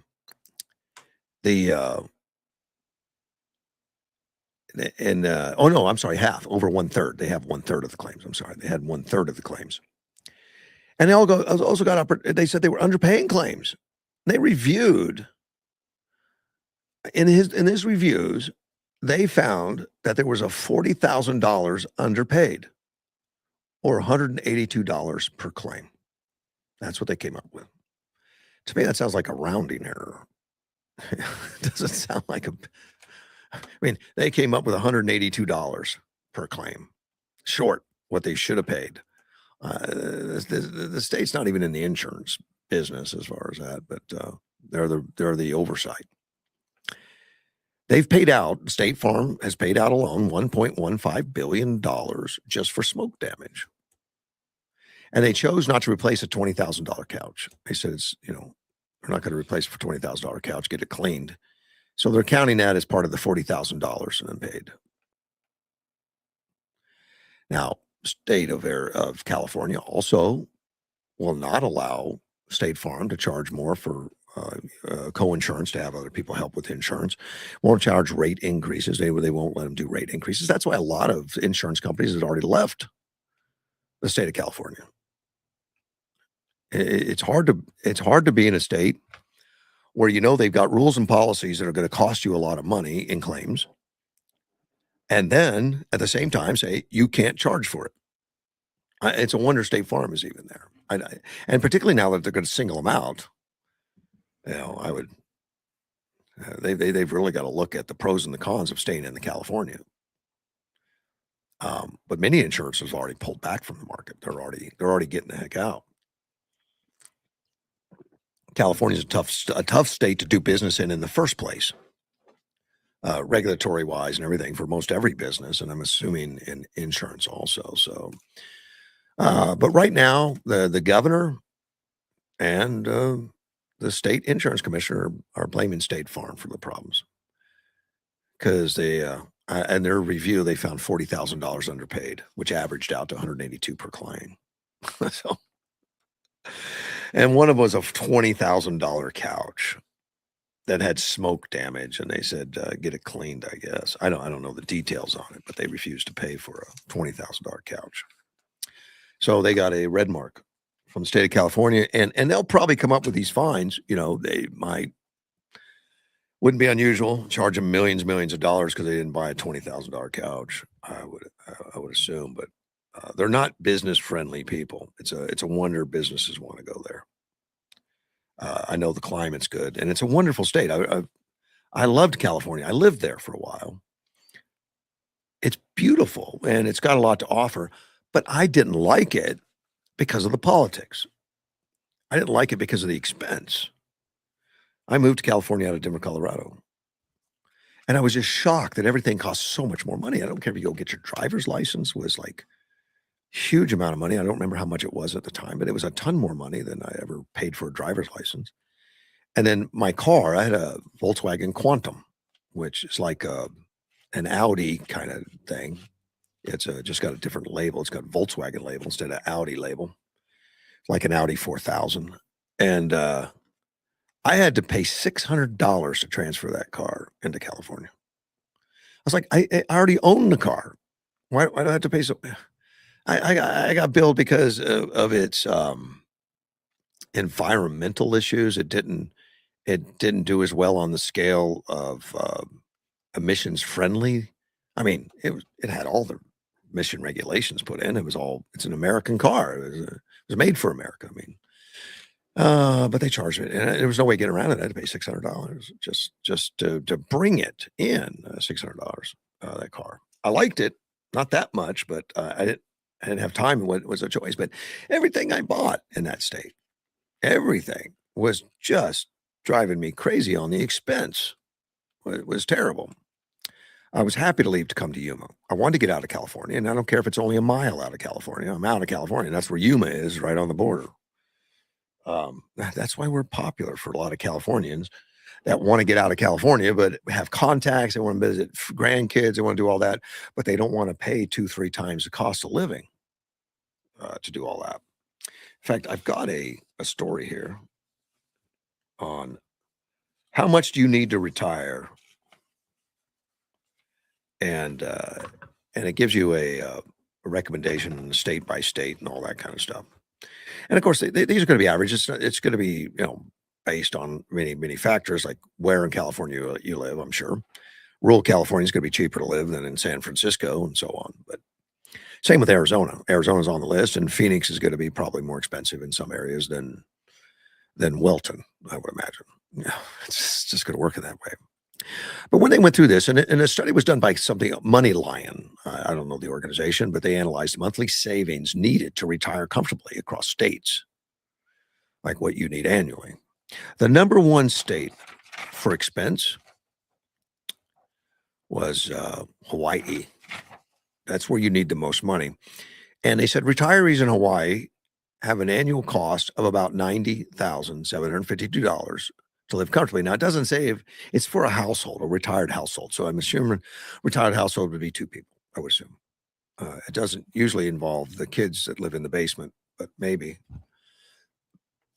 And then it's also as whether the retiree would have Social Security income when they retire. $90,000. And that's just for necessities to be able to survive. $181,505 if you want to be comfortable, whatever they describe as comfortable. I'm sure that would include vacations and expenses for, I don't know, whatever.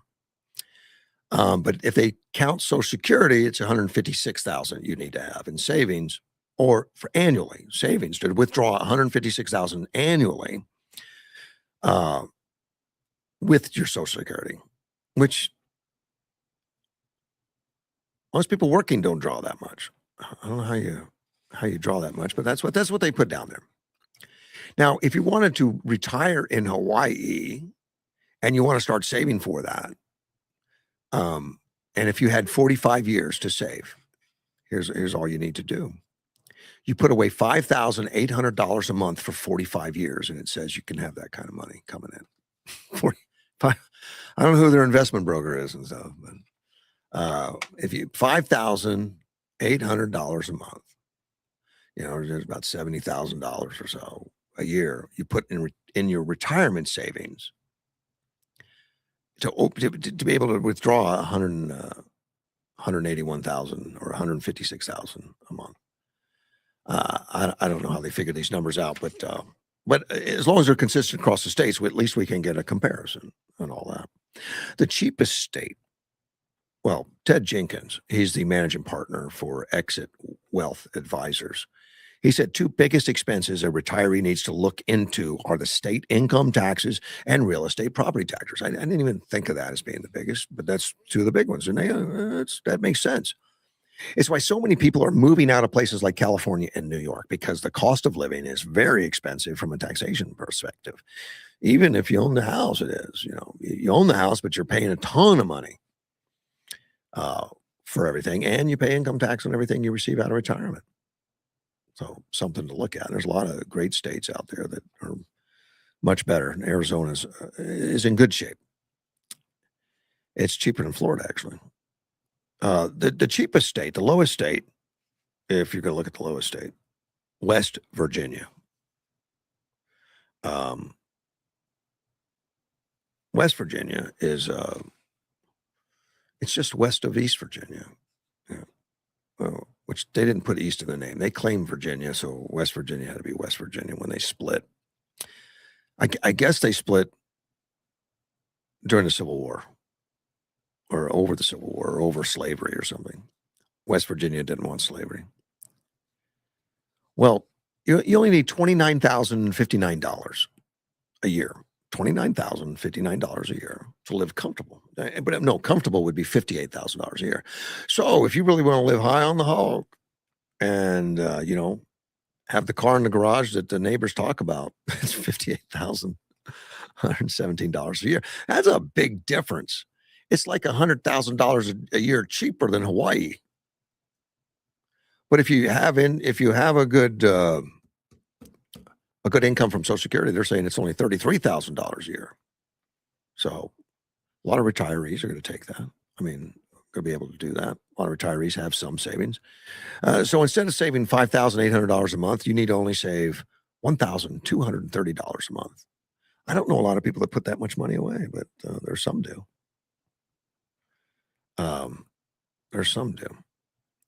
Florida was $44,000 a year if you're just going to survive. And we know that's a go-to state. Many people do go to that. Tennessee and Texas are slightly above the $38,300 mark for their necessities. So Texas and Tennessee a little cheaper than even Florida. And I got a listing of all 50 states here. So of course I'm looking at Arizona. Arizona is 46,000. Well, we're a little higher than Florida, it looks like. Yeah, a little bit higher than Florida. $46,768 to live as a retired couple. Not comfortably, but to survive in Arizona. And I know people that do it for less than that in Yuma, but that doesn't mean that you're comfortable would be more than that. I didn't see that number on there, and it's not always double. And in Hawaii, it was double to get comfortable. But it wasn't that way in California. In California, it was from 73,000 to 121, so not double. I don't know what the calculations would be in Arizona to live the good life. And the states are all over the place on where to live, on cost of livings, and that's the nice thing about the United States. States can make changes. States can decide what they want to be on taxation and what they want to be on enforcing laws and all the other stuff, and let people decide.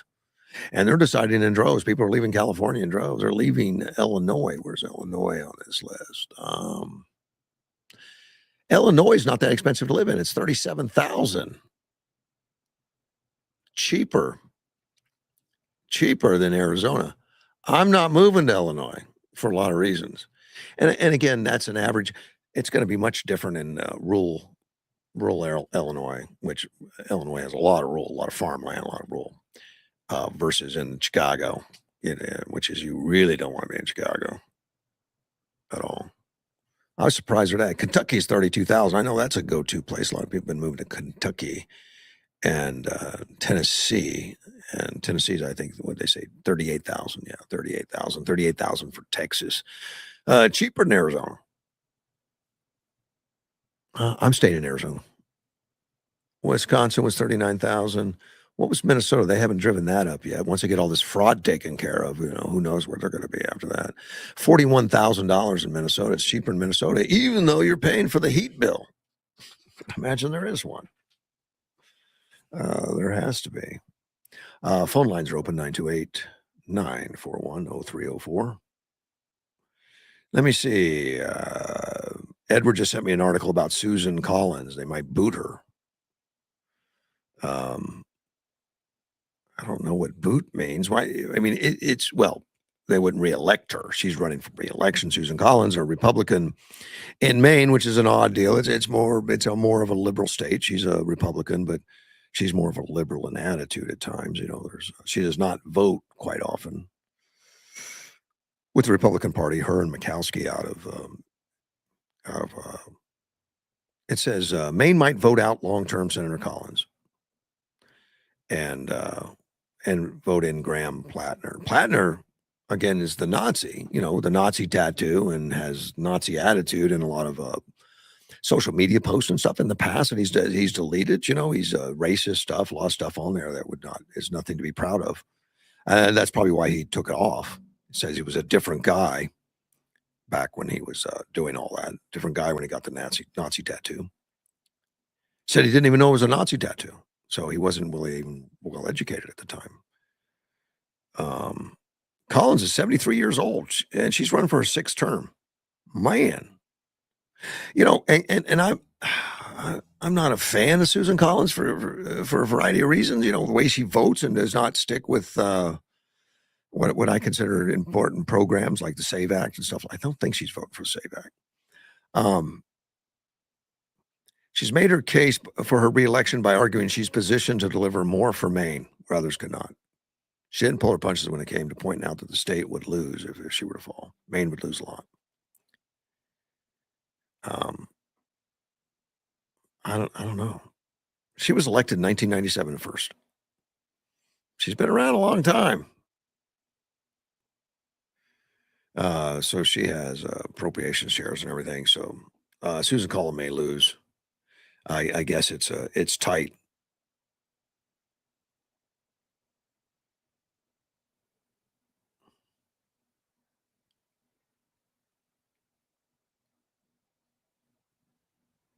The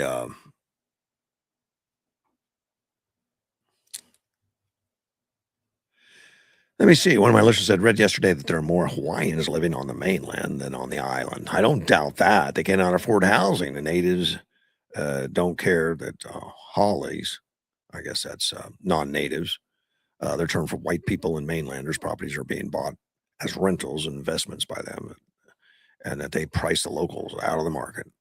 Yeah, I've heard that for years. I have.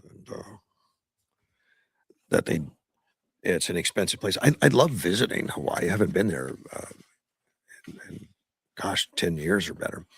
But I used to go about every year when I was on the hospital board. There would be training seminars in Hawaii, so I would take advantage of that. And then when I worked Napa corporate, we had retreats in Hawaii a couple times, and always enjoyed it. Always had a great time because I wasn't picking up the bill. I think that made a difference. Speaking of bills, Honda's had its first ever annual loss. I like Honda cars. I haven't driven one in a long time. I bought a Honda Elantra many years ago, and I liked it, even though it had a CVT transmission. I'm not a fan of the CVT transmission. Not that they don't work. They do. They work. They work fine, but to me, and this is anecdotal, I think they seem to fail more quickly than a standard geared transmission. But if they do fail, we can't repair them. It's just that simple. It's a throwaway. So that's more expensive than if you can repair them. Yeah, but a lot of times you can take that transmission, tear it apart. I don't do it. I know people that do. Tear it apart and put in brand new parts, make it new again, and put you back on the road. Let me see. They racked up $2.7 billion loss Thursday. Now their fiscal year ended in March. $2.7 billion. That's not small change. It's the first ever full year loss for Japanese automaker. Heavy losses in its electric vehicle plans because of Donald Trump's pro-U.S. policies, which somehow it's Trump's fault. And it may be true on this case. I don't know. Their losses related to its EV operations, which estimated to be about $16 billion, incurred mostly in the fiscal year just ended. This fiscal year, most of the $16 billion they lost in EV, and I would imagine that's in design and building for EVs and all that kind of stuff. New assembly plants and all that. The analysts say that Honda Motor Company was probably been too ambitious. They built too fast. Many markets weren't ready for the EVs to come out, like I guess that Biden wanted and California wants, and some other politicians that were pushing everything to EVs. Remember, Biden did EV summits where they said, GM was the big front runner and the innovator and going to be the top of the line EV, which never got there. So Honda's abandoned many of the plans for EV models, including the joint venture with Sony Corp. So I guess that costs a lot. Honda said in a statement, EV demand has declined considerably due to the rollbacks of environmental regulations in the U.S. and other factors. And that's where Trump comes in, rolling back some of the silliness. The Trump administration's pulled back on incentives for EVs which means you could deduct it from your taxes, some money, and withheld money to states wanting to add more EV charging stations.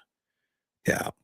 Biden took all those billions of dollars and transferred from money that was going to upgrade our electric grid and said he's going to put in charging stations. And I don't remember how many it was. Edward told me not too long ago, 4 or 5 or something they put in, not too many with all that billions of dollars.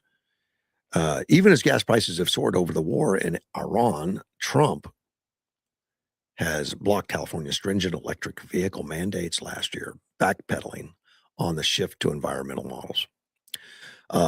The tariffs, when they first started up, hurt Honda, and that's interesting because the story from the Dems that those tariffs were all taxes and are going to be passed on to the end user.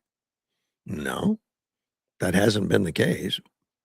It hurt Honda's profitability.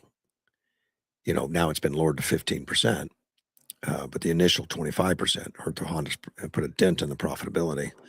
One thing that's been very good for them is their healthy motorcycle business. I'm not.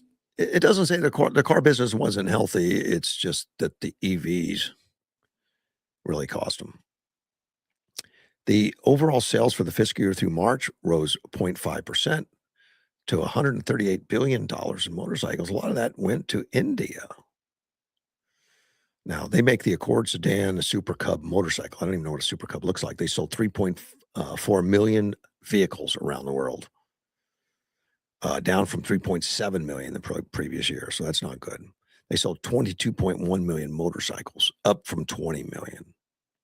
And Honda dominates some markets, including India, it says. So Hondas are big in India. And I've driven a lot of Hondas. I've owned a lot of Hondas in the past, motorcycles. I mean, they were just trustworthy. They were good.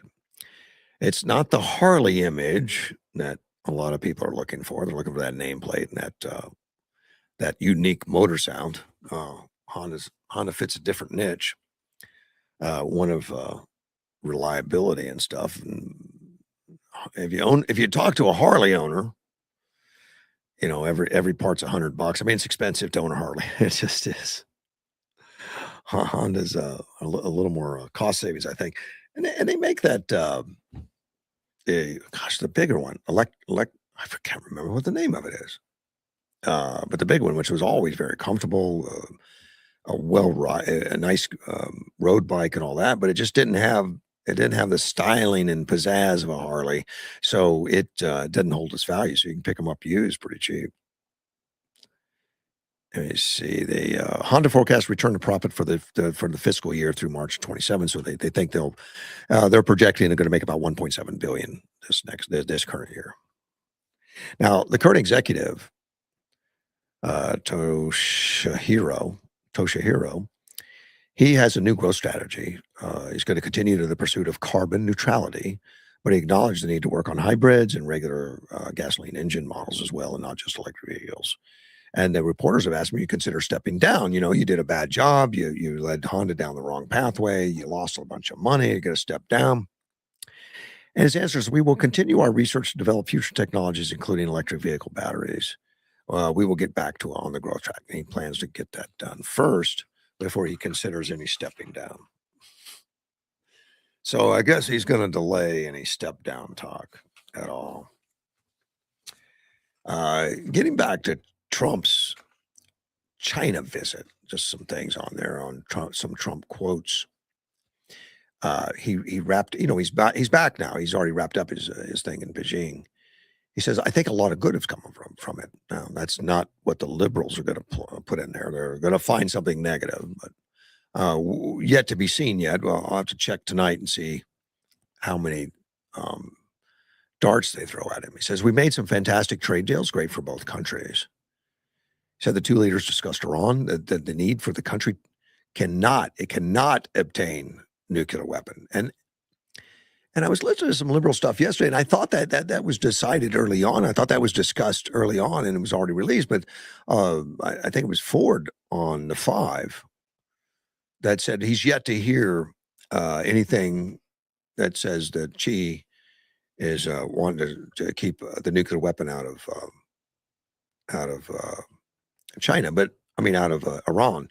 But apparently it has been discussed, and they have had an agreement on that. So he said, we did discuss Iran. We want that to end. We don't want them to have a nuclear weapon. We want the straits open. So China, it sounds like, is in great agreements on all of that. Now, of course, the details we may not all agree on. I don't know. And we won't know all the details of their conversations, and we shouldn't know probably on some of it. He says, Trump said, we want that to end. We don't want them to have a nuclear weapon. We want the straits open. Both sides want the conflict in the Middle East to come to an end. It's a little bit crazy, and it's no good. They cannot have a nuclear weapon. Now, my feeling on that is China had more working relationships, more control. They had embassy. They had more communications with Iran. I would think if they supplied Iran with weaponry and defensive mechanisms, particularly against the United States. A lot of the radars that we have, avoided were Chinese radars, as well as Russian Chinese radars, and Russian Chinese anti-aircraft missiles and all that kind of stuff. And there's been rumors that I've read from some magazines and stuff that China's continuing to supply some arms and some things to Iran through third parties. How it's getting in there, I don't know. It's not coming in by ship. I think the ports are pretty much blockaded, but there's still some rail. There's still some other ways they could get some stuff in. Trump said the visit will be reciprocal, meaning that Xi's coming to Washington. He says, you're going to walk away, hopefully very impressed, like I'm very impressed with China. It's been a really great couple of days. Thank you very much. And that was the optimism that Trump has expressed, which I think is a good sign. A good sign. Chinese Premier Li Qiang, he spent a lot with business leaders, and of course they accompanied Donald Trump during that visit. He said in his comments, a stable and predictable China-U.S. economic and trade relationship is in the interest of both countries and the world. China and the United States should meet each other halfway. Beijing welcomes more foreign companies to come to China to explore the market and share opportunities. And during an interview on Thursday with Sean Hannity, Trump was on with Sean Hannity on Thursday. I don't know if you got to see any of that. I've seen some highlights of it. I didn't see the whole thing. China was interested in investing hundreds of billions of dollars alongside U.S. business leaders visiting Beijing.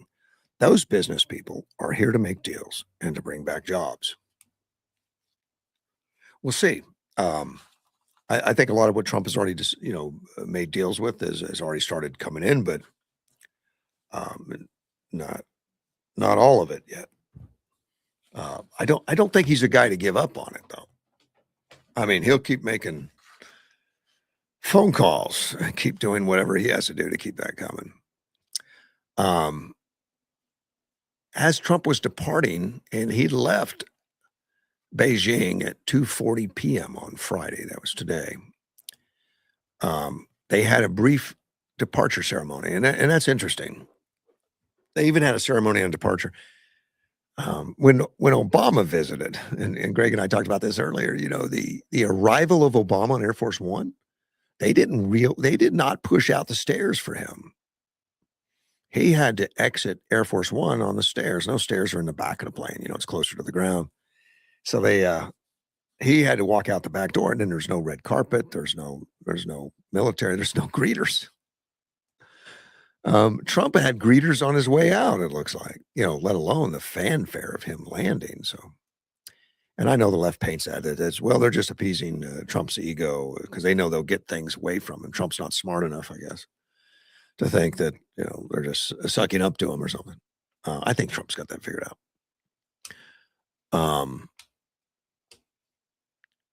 Trump says he wants to ensure navigation through the Hormuz Strait. He told that again on Sean Hannity. The U.S.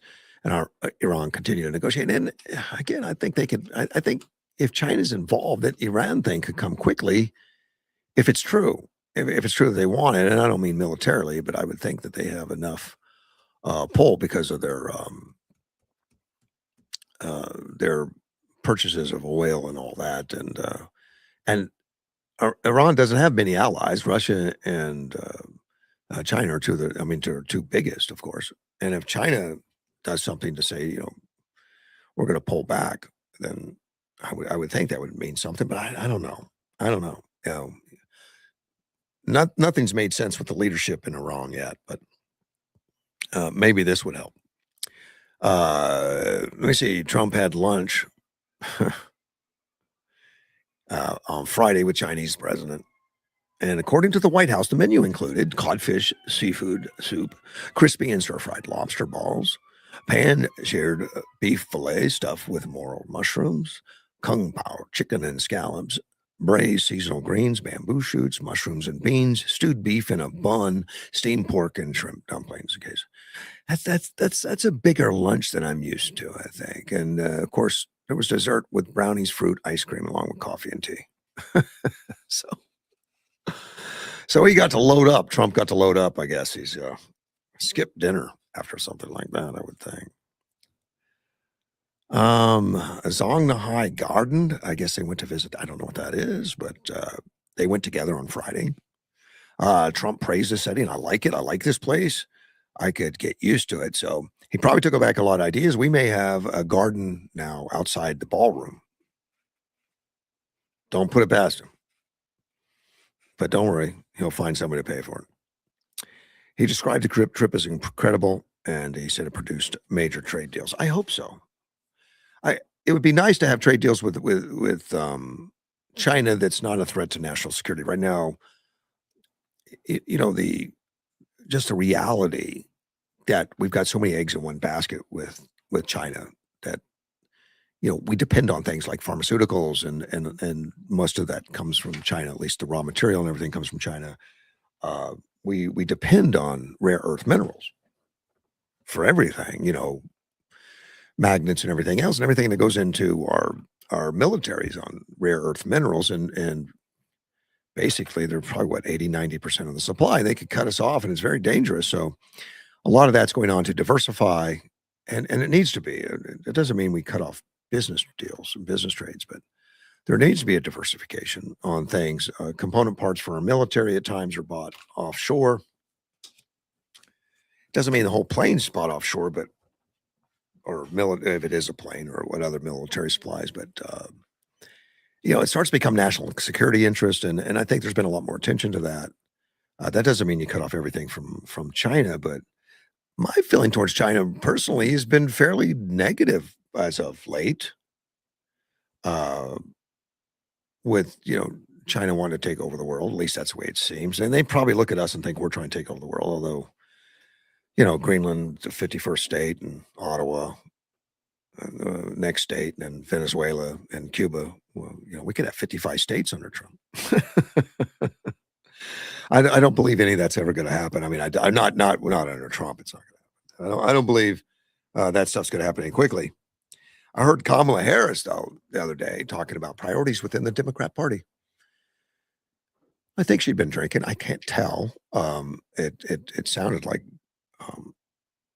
it didn't make sense to me. I mean, the policies. She was able to describe them. It just didn't make sense. Policies didn't make sense. But the priorities for her and what the Democratic Party are, according to her, is to make Puerto Rico a state, the District of Columbia state, for a single reason, and that is to put more Democrats in power to overcome Trump, and then to load the Supreme Court. It's time to load the Supreme Court, and there's a whole separations of powers that would talk against that.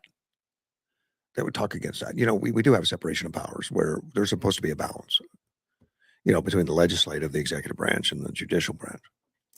Well, if you can threaten one of those branches, if one branch can threaten another branch and say, look, if you do this, I'm going to destroy you by loading your courts and putting in the people, handpicking the people and put in that agree with me and just put them in there.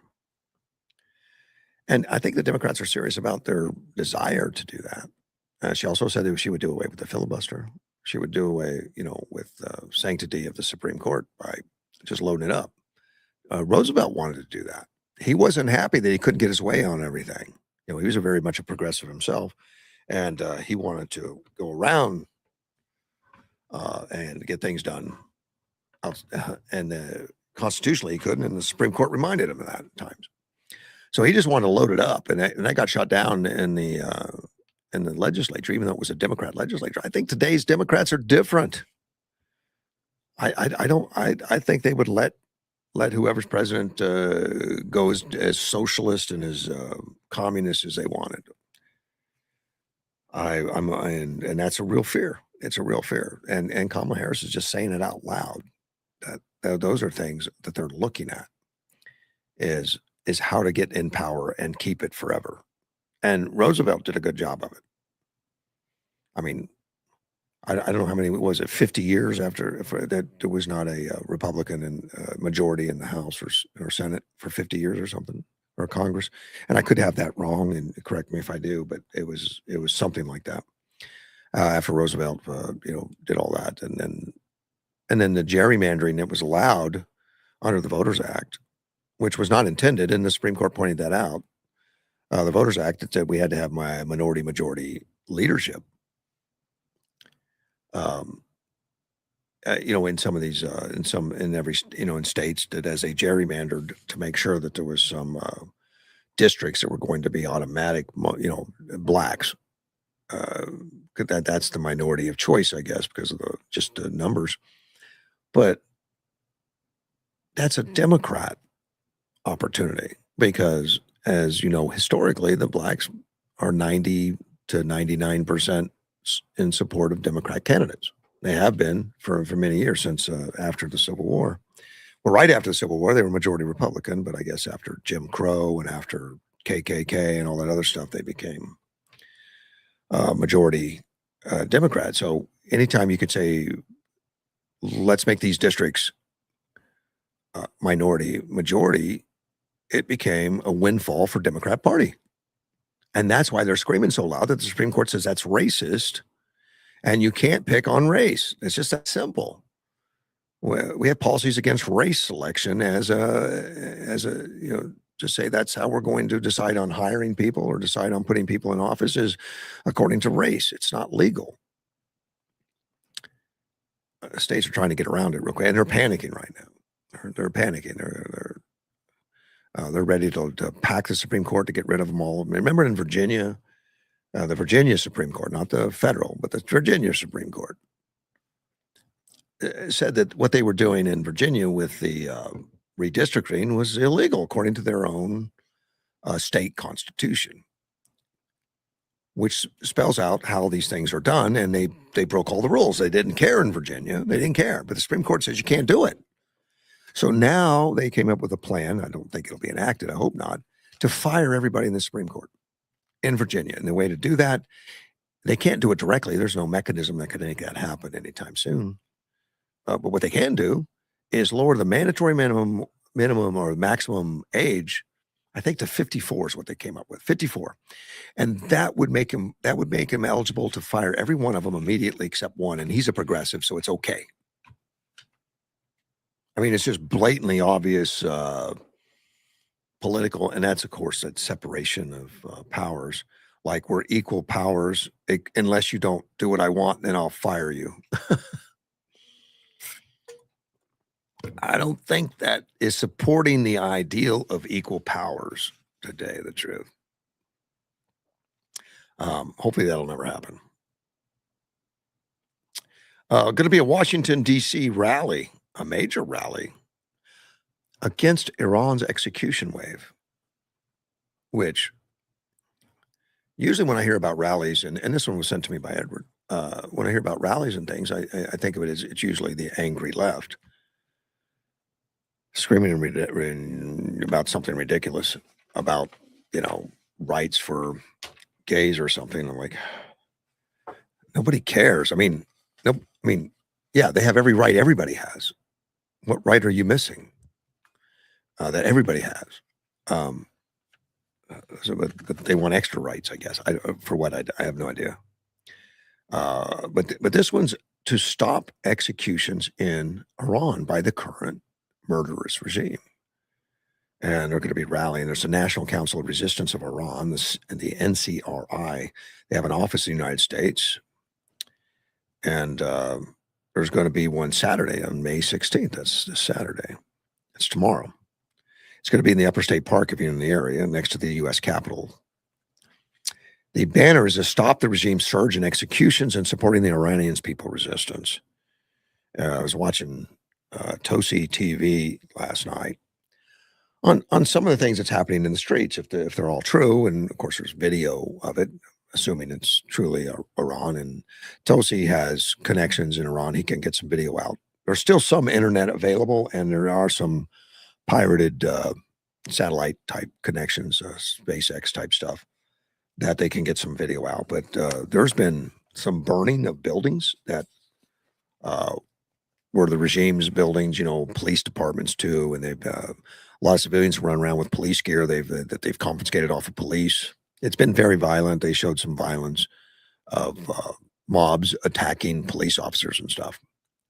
Not good for anybody. I understand it. Keep in mind the executions are huge in Iran, particularly right now. And it was just a couple months ago they executed like 40,000 people for protesting. Executed. Those are mind-boggling numbers. They just did that, and yeah, we got the liberals rooting for them. I think there's going to be another one in Paris, Saturday, June 20th. That'll probably be more rowdy in Paris. Stuff I see, never been there, but stuff I see on TV and stuff, it looks like Paris. Paris is a lot more rowdy.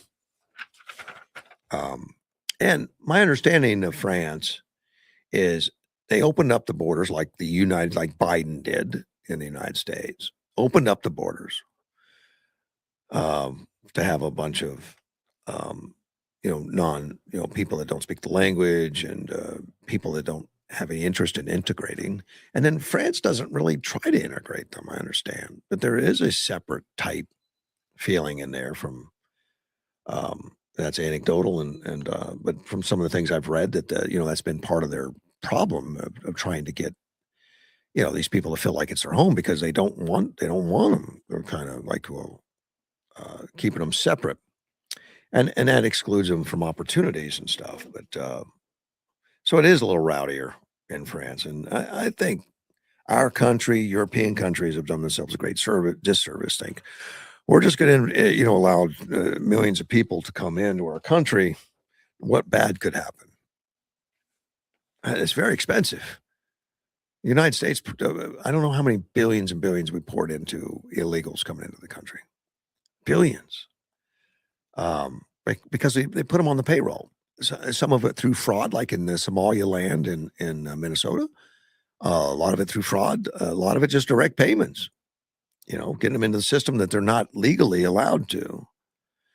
And that's been happening in a lot of states where, Medicaid or stuff, they're on Medicaid, and they have a don't ask, don't tell if you're a legal citizen. Well, on a federal program, you're not entitled to a federal program unless you're a legal citizen, with some exceptions, but not many. Homeschooling.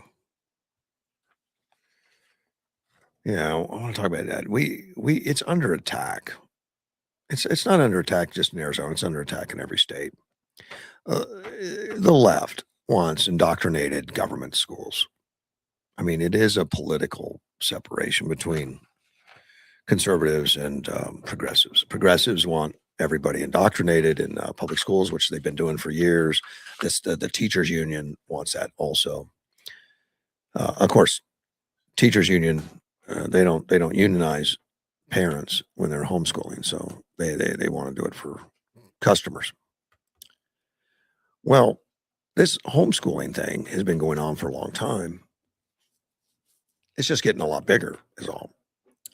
In Connecticut right now, they may become the first state to go backwards because they have homeschooling. They've had it for the past 50 years. They've had availability of homeschool freedom.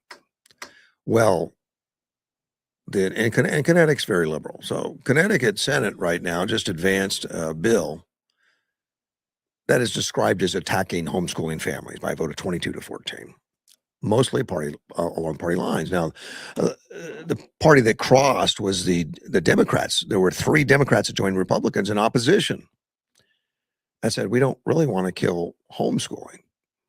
Cleared the House 96-53 last week. 4 Democrats crossed the line to join with Republicans to try to stop it. Now, the margins that it passed are not super majority. In other words, they're not 2/3. So if the governor vetoes it, and we don't know what's going to happen yet, if the governor vetoes it, it's not going to get through because there's not a super majority. And that's one of the safeguards that this article says that the kinetic families have. The proposal that they're passing would force homeschooling families to prove their innocence to the government. Prove their innocence to the government. And you got to do that before you can educate your own kids.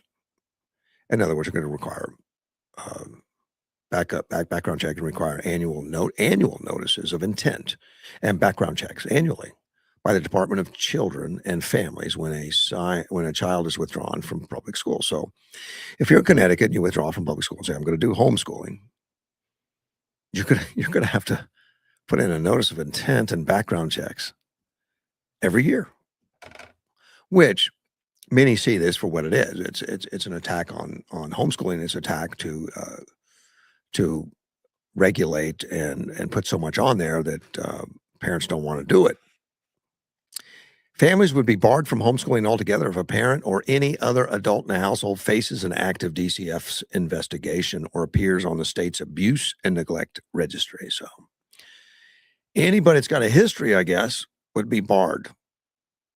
So they're so worried about the kids, the state's taking over the control of the kids.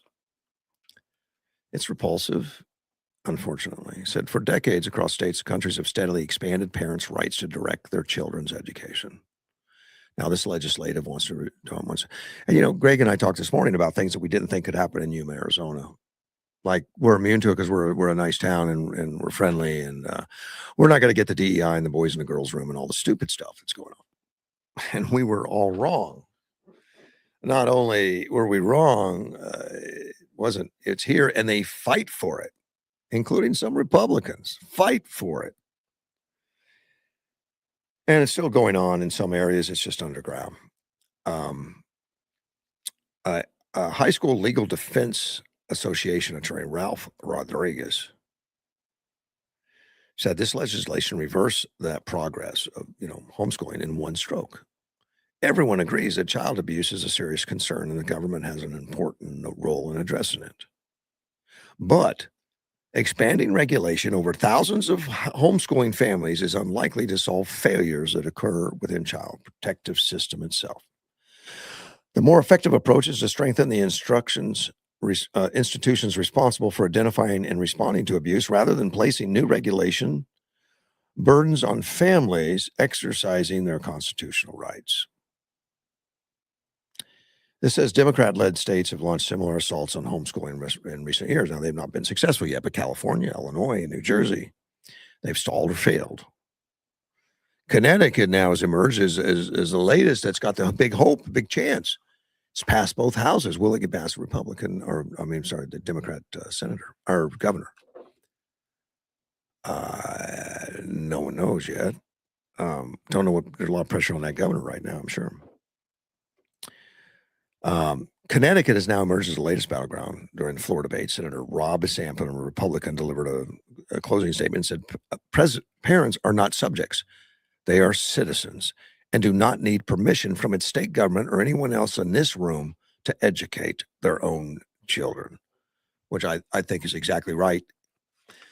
But there's also a backup and a rationale that supports homeschooling. And it's already been through Supreme Court. Here's a few of them. In 1925, there was a case called Pierce versus Society of Sisters, where the Supreme Court declared the child is not the mere creature of the state. The state cannot override parents' authority without compelling justification. Of course, Connecticut is looking at that and say, well, if you give us enough opportunity to investigate all the parents, we'll find justification. It's not how we work as a country generally. Wisconsin versus Yoder in 1972. It protected the Amish parents' right to direct their children's education beyond the 8th grade. Yep, and I was in Delaware for many years as a kid, high school and college and all that. A lot of Amish in that state. And I went to school with some Amish. You know, they don't all go to public school. And but I had the opportunity to meet some of them, and just some solid. When I say solid, strong. You know, they used to get up early in the morning to go to high school, but first they had to get the chores done. That's milking the cows, plowing, whatever it was. They were working for many hours before school started, and then went back home to the farm and worked again. Amazingly strong people. Wisconsin versus Meyer versus Nebraska in 1923 struck down a state law restricting foreign language instruction, affirming parents' liberty to establish a home and bring up children and to control the education of their own. I don't know why this has to go through the courts, but it does. The Homeschool Legal Defense Association, which there is one, James R. Madison, he's the president. As the U.S. Supreme Court has affirmed, a state cannot treat every parent as a potential threat simply because some parents do wrong. That presumption of a suspicion applied universally before any evidence of harm is, in the court's own words, repugnant to American tradition. The way Connecticut places families on the registry has been ruled unconstitutional by the Court of Appeals for the Second Circuit, which includes Connecticut. And during the May 4th floor debate in Connecticut, it was even admitted that the legislation as written lacks an enforcement mechanism. Parents denied approval by the government could simply continue homeschooling their children with no consequences for noncompliance. Now, the rationale, though, as they see it, for passing the bill anyway, even though it can't be enforced because there's no enforcement mechanism, he says this might be the opening to move to a longer campaign. You know, it's a crack in the system. It's a foothold. Collecting data and establishing oversight on innocent families today sets the stage for clamping down with real enforcement teeth tomorrow. In Connecticut, and this is just an add-on to this story on how well the public education is, the public schools in Connecticut. It says in Hartford, only 16% of the students are proficient in math. Only 18% are proficient in reading. Dismal performances, of course. And that's despite their annual per student spending exceeds $25,000 per student. $25,000 per student. And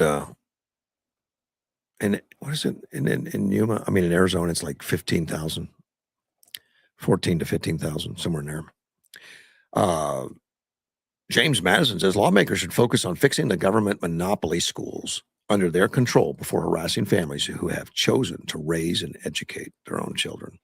And this article didn't even talk about, didn't even mention that there's any money going, like in the state of Arizona. In the state of Arizona, you know, the kids that go to school decide to go to get enrolled in ESA, where you can join a private school, or ESA where you can go to a religious school, or ESA where you can go to homeschooling. The state has to direct the money that was going to the public school into, or some of it, into ESA, but they only get ESA only gets half as much. So the state spends $15,000 or so a year on a public education for a student, unless they go to ESA, and it's a maximum of $7,500. And you don't get all that without receipts and where it shows where you spent the money on approved materials. Yeah, you don't get the money up front. You don't get it because of head count. Now, in the high schools or whatever, in the public schools, they turn in a head count at a certain time during the year to show how many students are being taught. And that's how they get paid. They get paid by student. And the legislature cuts them a check. In ESA, in homeschooling, you got to have a receipt that you spent the money on approved educational opportunities. Or you can only get a maximum of $7,500. That doesn't mean everyone gets that. So it's great savings in ESA. even though the pro union and the pro public school monopoly will tell you that ESA is breaking the bank. ESA is saving them money. If all these kids that are in ESA were forced to go back to public schools, the budget would have to increase to cover it, not decrease. It would have to increase to cover it.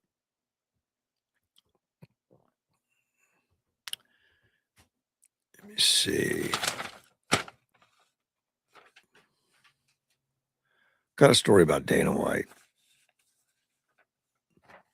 I like him. I did a story about Dana White the other day that said he's got some real health concerns. Yeah, and that came from a longevity expert. Not that he got diagnosed with anything. Longevity guy says, your stuff's out of whack. You've got to straighten this out. And I hope he does. I like him. I hope he does. He was asked in an interview. He was in an interview called Katie Miller Podcast to name the rudest celebrity he's encountered. See, that's interesting to me. His initial response was P. Diddy, but then he remembered an incident that was something worse, and that was how he was treated by a Golden State Warriors majority owner in a game because he showed up wearing his Celtics gear. He was a Celtics fan. He grew up out there, a Celtics fan. He said, and this is his comments. He said the owner of the Warriors, it was an incident in San Francisco when the Celtics were in town for the game. And he said, he has deep roots. Dana has deep roots, wore his Celtic gear like any other fan would do. So I got my Celtics hoodie on, and we're sitting there, and I can't remember his name. The owner of the Warriors. He's like the majority owner, him and his wife. And that would have been a billionaire venture capitalist, Joe LeCoq, and his wife, Nicole Curran. He said, and they came in, and they're sitting a couple seats from us, and he walks up to me. He's like, "Oh, I heard you were here," or this and that. He's like, "Are you serious with that hoodie?" I get it. Whatever. I think he's joking. So he literally starts trying to unzip my hoodie. Now, Dana White is an MMA fighter. I don't think you want to put your hands on him, but he did. And my wife's talking, and his wife's talking smack to me.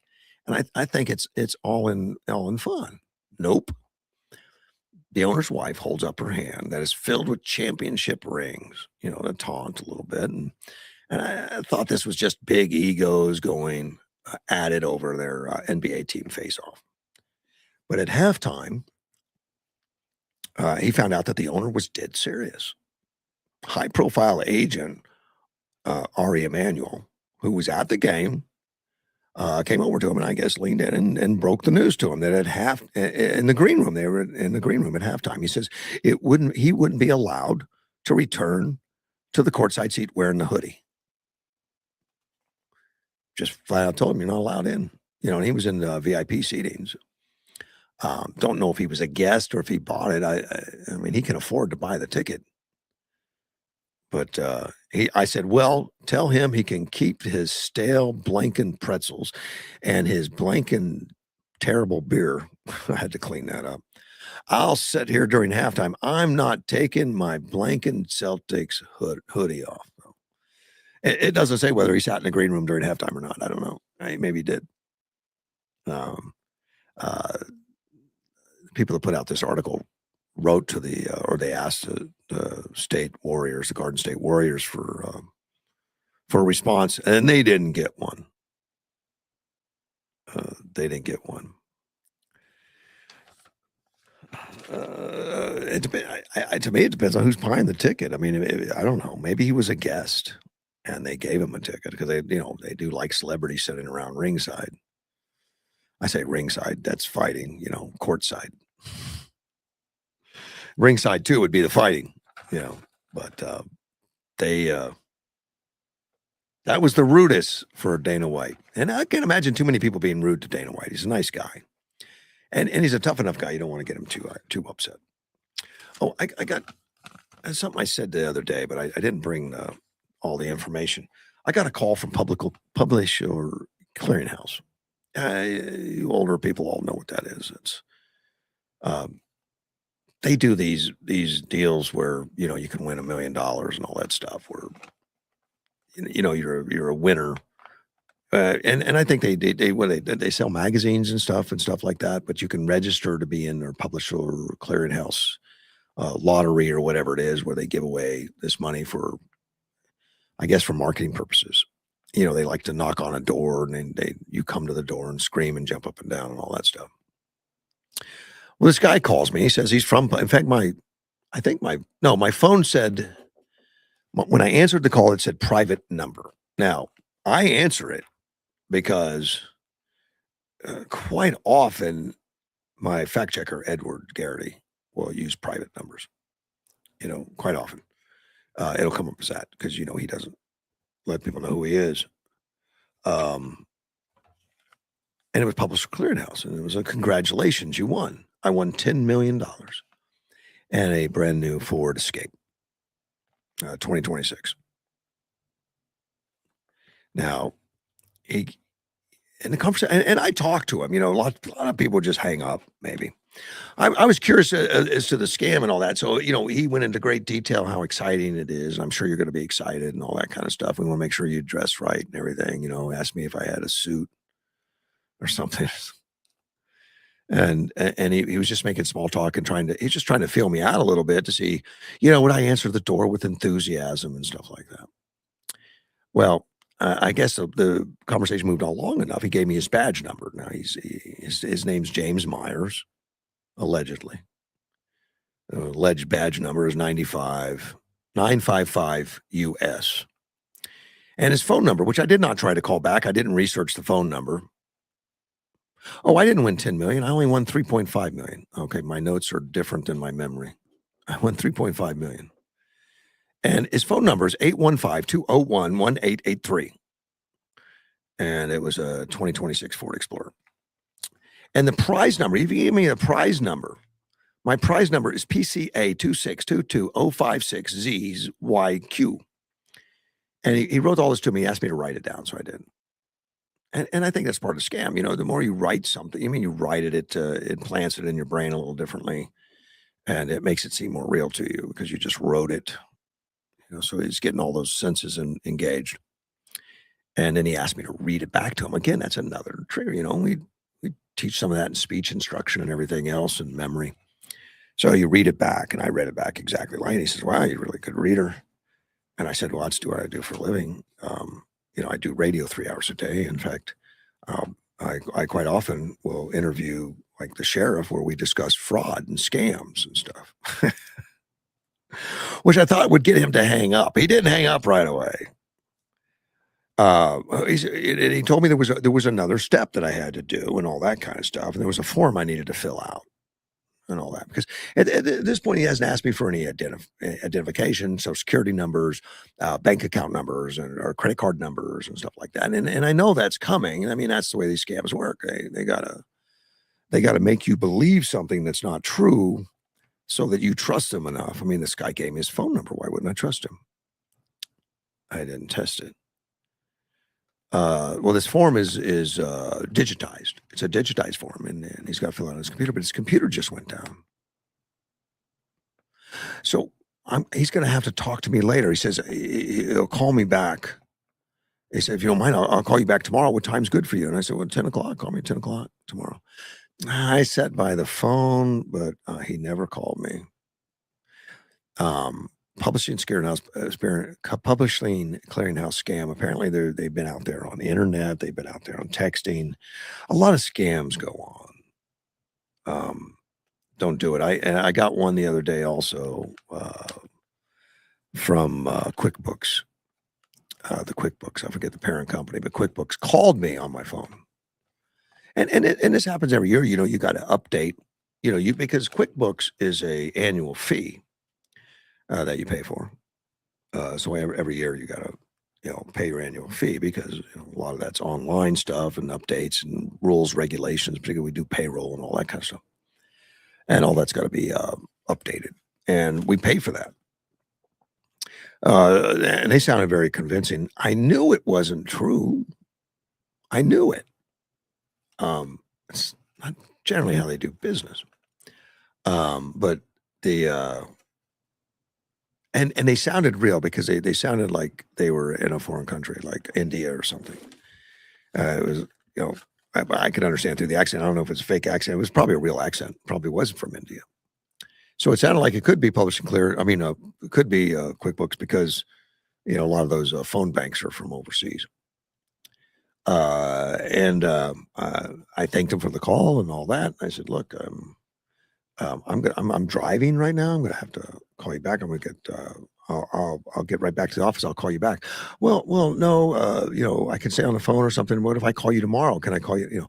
They don't want me to call back. You know why? Because if I call headquarters QuickBooks, then they're going to say, "No, you're paid up in full. What are you talking about?" But they know. They know. So I eventually, say goodbye to them, and I'd get a hold of them, and then I was driving. That was true. I was driving. I called Chris Moorhead, the guy, does all the work that I take credit for, and told him that, about the call. And he said, "Russ, it's a scam." I said, "I know, Chris, I know it's a scam. You don't have to tell me." But anyway, he says, "Why don't you just call him?" And so he did. He called him. He verified it and called me back. Let me know. Yeah, yep. It's a scam. They get it all the time. People do call and check, and that's what you need to do. If somebody that you do business with or don't do business with or whatever, and they're offering you something, just call them back. Say, "Yeah, we'd be very happy to take care of that. Let me call you back in about an hour or so." And don't let them give you the number. I don't know if they do or not. Do they? Do they give you the number? I have no idea. No idea if they give you the number. But don't let them run that by any means. Yeah, call them so you have the right number. There was a shootout, or no, I don't know if it was a shootout, but there was a man shot in an In-N-Out drive-thru. It was not in Yuma. It was in Oregon. And it struck a guy in the head. It doesn't say whether he was an intended target. I got the impression it was not intended target, but it struck this guy in the head. Now he had his wife and 2 young children in the cars. His children, ages 2 and 7, were in the back seat and got to see dad shot in the head while they were exiting a drive-thru. Just amazingly horrific. Amazingly horrific. This guy, a guy named Marco Garcia, the gunfire shattered the car windows, struck Garcia in the head. Wife and kids are not injured at this point at all. They didn't really get injured. Now, his wife said that in the middle of chaos and fear, while he was injured and in pain, he somehow found the strength to drive us out of the scene to safety. So he continued operating the car to get his family out of there. He protected our family before thinking of himself. That is the kind of the man and father he is. Now, the bullet was removed from Garcia's head, so it wasn't a graze or anything. It entered the head.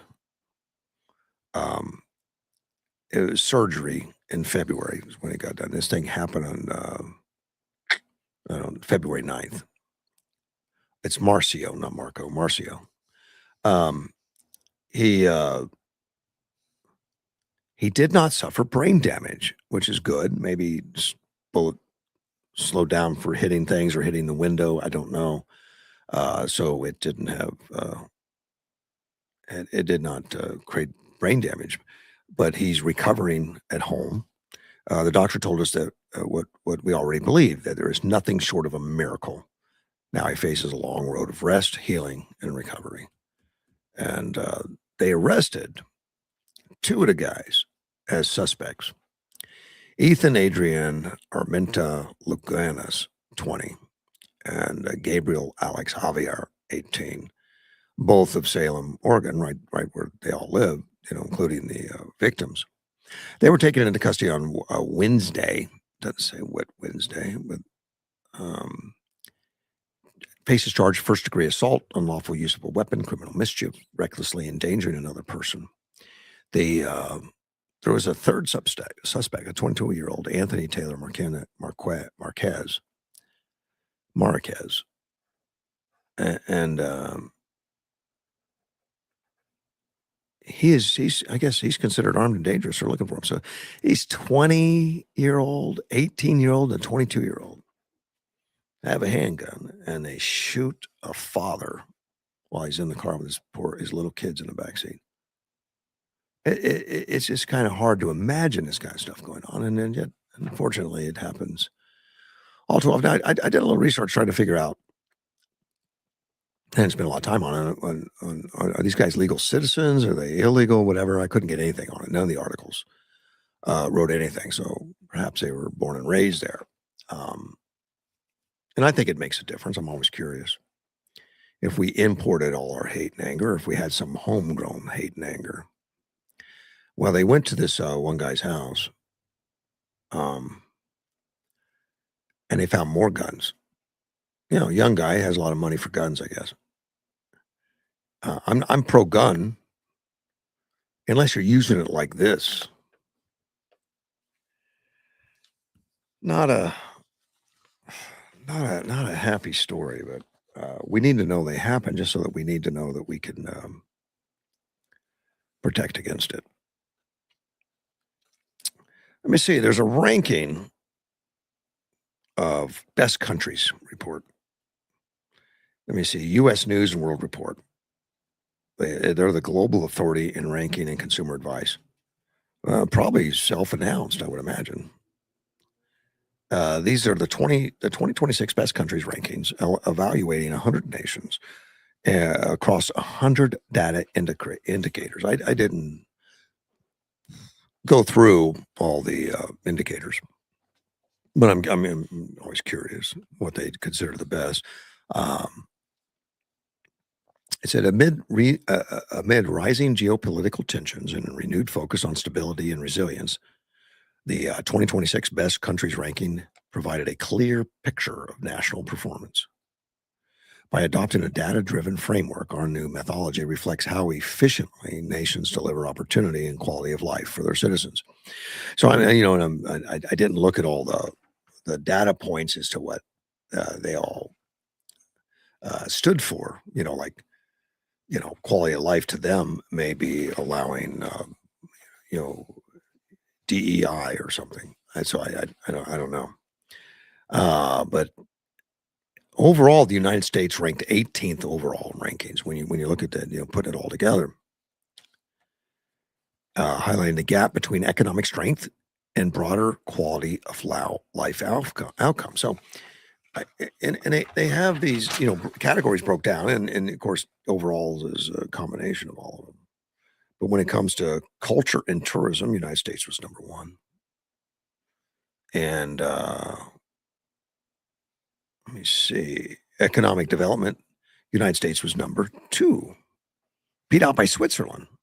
Of course, it's not just sheer size, I guess. I don't know what the thing is, but so it says United States does really good with the economic development and everything, but we're 18th overall because we messed over governance. I'll tell you, overall, Switzerland won first. Economic development, Switzerland won first. Governance, Switzerland was first. Health, Switzerland was fourth. Culture and tourism, Switzerland was second. Infrastructure, Switzerland was not in the top 5. Opportunity, Switzerland was in second. It didn't show up for natural environment or civic health, but they got the best overall in the countries. I guess Switzerland's the place to be. Let me see the overall. According to these rankings, whatever they mean, overall, Switzerland was number 1, Denmark number 2, Sweden number 3, Germany number 5, Netherlands number 5, Norway number 7, United Kingdom number 7, Finland number 8, Luxembourg number 9, and Austria number 10. Well, that's like a specific section of the world map. It's they're all close by. Uh, so I guess they have they like it over there. I guess when the other countries got involved, let me see. Health, Japan got involved on number 5 on health, and of course, the United States. I already mentioned them that aren't in that grouping. And you get down to natural environment. I don't know what that criteria is, but they listed Cambodia as number 1.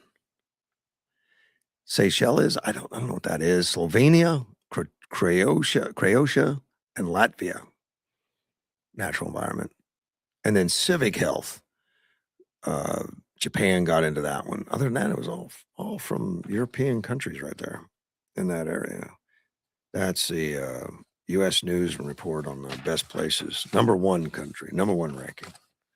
So yeah, you need to do your own ranking, I guess, if you see your criteria.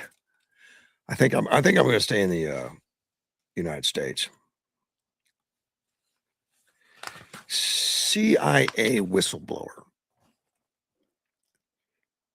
And this is during the Biden administration. And you know, the Trump administration is taking a look at a lot of the stuff that happened that Biden didn't investigate, didn't look into, and those kind of things. Whistleblower James Erdman, he testified in the Biden administration in buried analysis, concluding a lab leak was the most likely origin of the COVID-19, and that's just been going through recently. Recently, there's investigation as to, you know, taking that thing apart. Like, how could we be so wrong about COVID? How did we get it wrong? How did our intelligence agencies get it wrong? Our administration pushed it. Wuhan was it's racist to say it was from Wuhan, and all that. And then it's not true. And they said it came from a market or something. You know, just naturally. Well, it wasn't natural. They knew that. And at the time, I was talking to a virologist on the air out of Minnesota, actually, and he, you know, they looked at microscopically at the thing and said, no, it's man-made.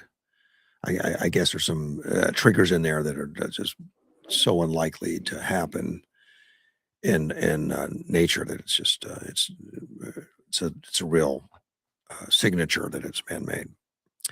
Rand Paul said Ehrman, a 2-decade CIA veteran, chose to testify on the alleged cover-up at great personal risk because government secrecy cannot become government impunity. So he's a whistleblower to talk about what really happened.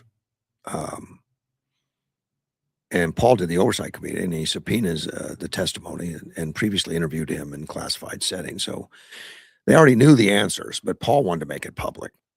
Paul, according to his testimony, CIA scientific and analyst, concluded multiple times between 2021 and 2023 that a lab leak was the most likely origin of COVID-19.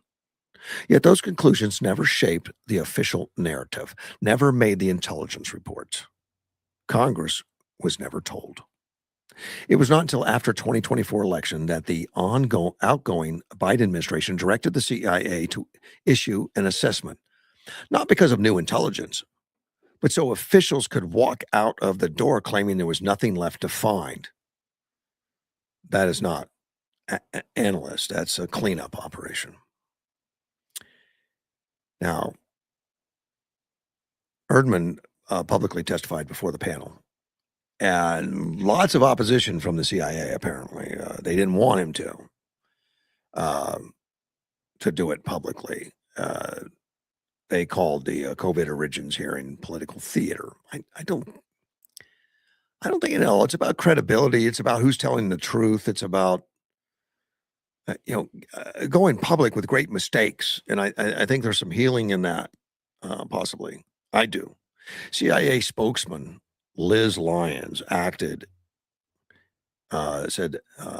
Paul's committee acted in bad faith by subpoenaing an agency officer for testimony today without notifying CIA, despite having already obtained closed-door testimony from the individual previously.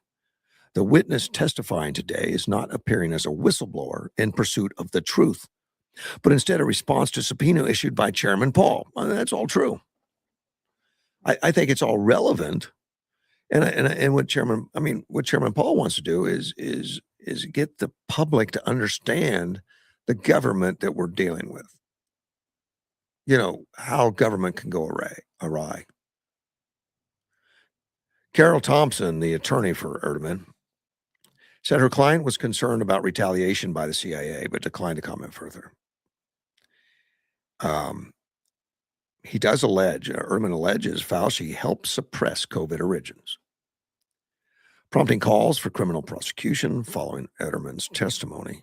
Several GOP lawmakers called the former National Institute of Allergy and Infectious Disease director, Dr. Anthony Fauci, to face criminal prosecution for allegedly seeking to suppress the origins of COVID-19. Asked by Paul whether the CIA downplayed the likelihood that COVID-19 emerged from a lab, Ederman says it was significantly influenced by Anthony Fauci injecting himself into the intelligence community,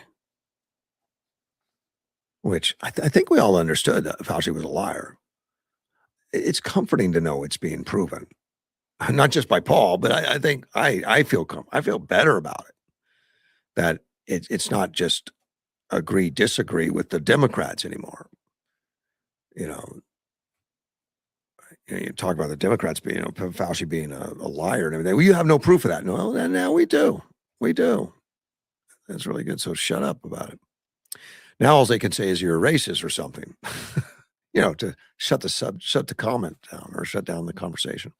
Senator Josh Hawley said, we just heard testimony that he intervened behind the scenes to try to get our own intelligence agency, CIA, FBI, to change their assessment of the lab leak. And he's talking about Fauci. He did, interjected himself. Why? Because he helped fund the Wuhan lab. He supported and funded gain-of-function research. And then he tried to cover it up. And then he worked to cover it up from American people. I hope he's indicted.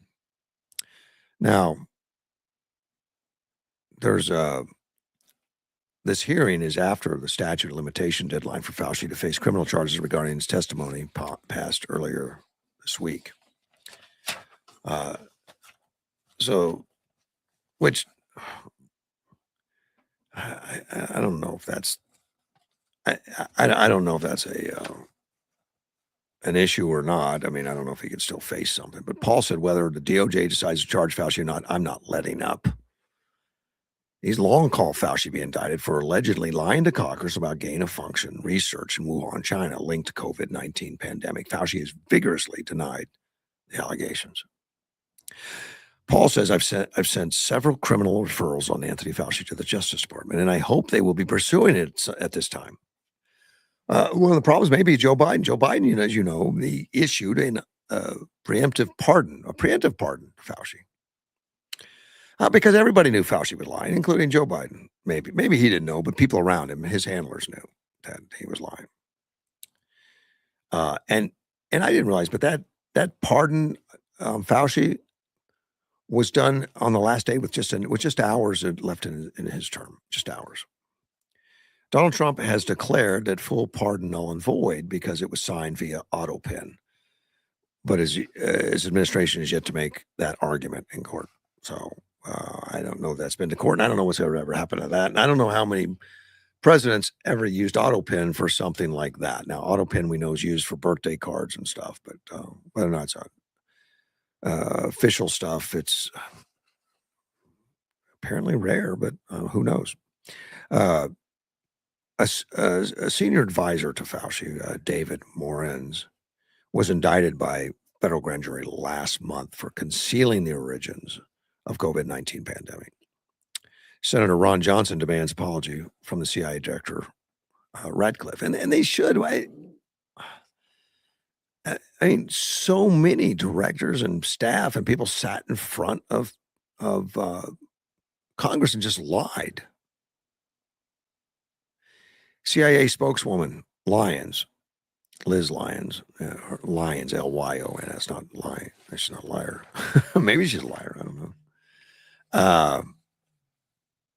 She said this proceeding amounts to nothing more than dishonest political theater masquerading as a congressional hearing. That's pretty aggressive, yelling at our sitting legislators. As the CIA has already assessed, COVID-19 most likely originated from a lab leak, and efforts to undermine that conclusion are disingenuous. They're not trying to undermine the conclusion. They agree with the conclusion. What these hearings are about is, why'd you lie to us for so long when you knew the truth? Why did the CIA lie to us when they knew the truth? Why'd they let Fauci lie when they knew the truth? Ron Johnson said, this is not political theater. I have years and years and years of built up frustrations of agencies like the CIA, Department of Justice, FBI, HHS snubbing our oversight, giving us the big middle finger. Yeah, I think it has a lot to do with it. Paul objects to the CIA's objections. I object to your objection to Etterman's testifying in public hearing, stating that closed-door testimony doesn't provide oversight. Public testimony provides oversight. Of course, all Democrats boycotted the hearing because, COVID is a political thing. Shouldn't be. The truth is political. Shouldn't be. Should be something we all want to obtain. But it's not true. Senator Gary Peters, a Democrat, tries to explain it. He said, nothing shocks me anymore about our colleagues from the other side of the aisle, but I'm shocked not one of them showed up here, said Johnson. No, that's not what Gary Peters says. Johnson said that. Ron Johnson, Republican. The top-ranking Democrat, which is Gary Peters, and 6 other Democrat lawmakers committee did not attend the hearings, and they had no comments. John said, this is serious oversight work. This is what the American people need to see. And I just wish our Democrat colleagues had any level of curiosity about what's happening inside the deep state. Bernie Moreno, a Republican, said Democrats intentionally chose to skip the hearing so they would not have to reckon with policy mistakes made during COVID-19 pandemic. This is about politics, but somehow it's become about politics because the Democrats don't want to even hear the conversation about what obviously was a grave error that this country made during COVID. There's never been a situation, certainly in my lifetime, where you had decisions made that affected generations of Americans, kids that were absolutely deprived of their childhood, businesses that were destroyed, families that were torn apart, memories that you'll never get back, trillions of dollars of economic loss.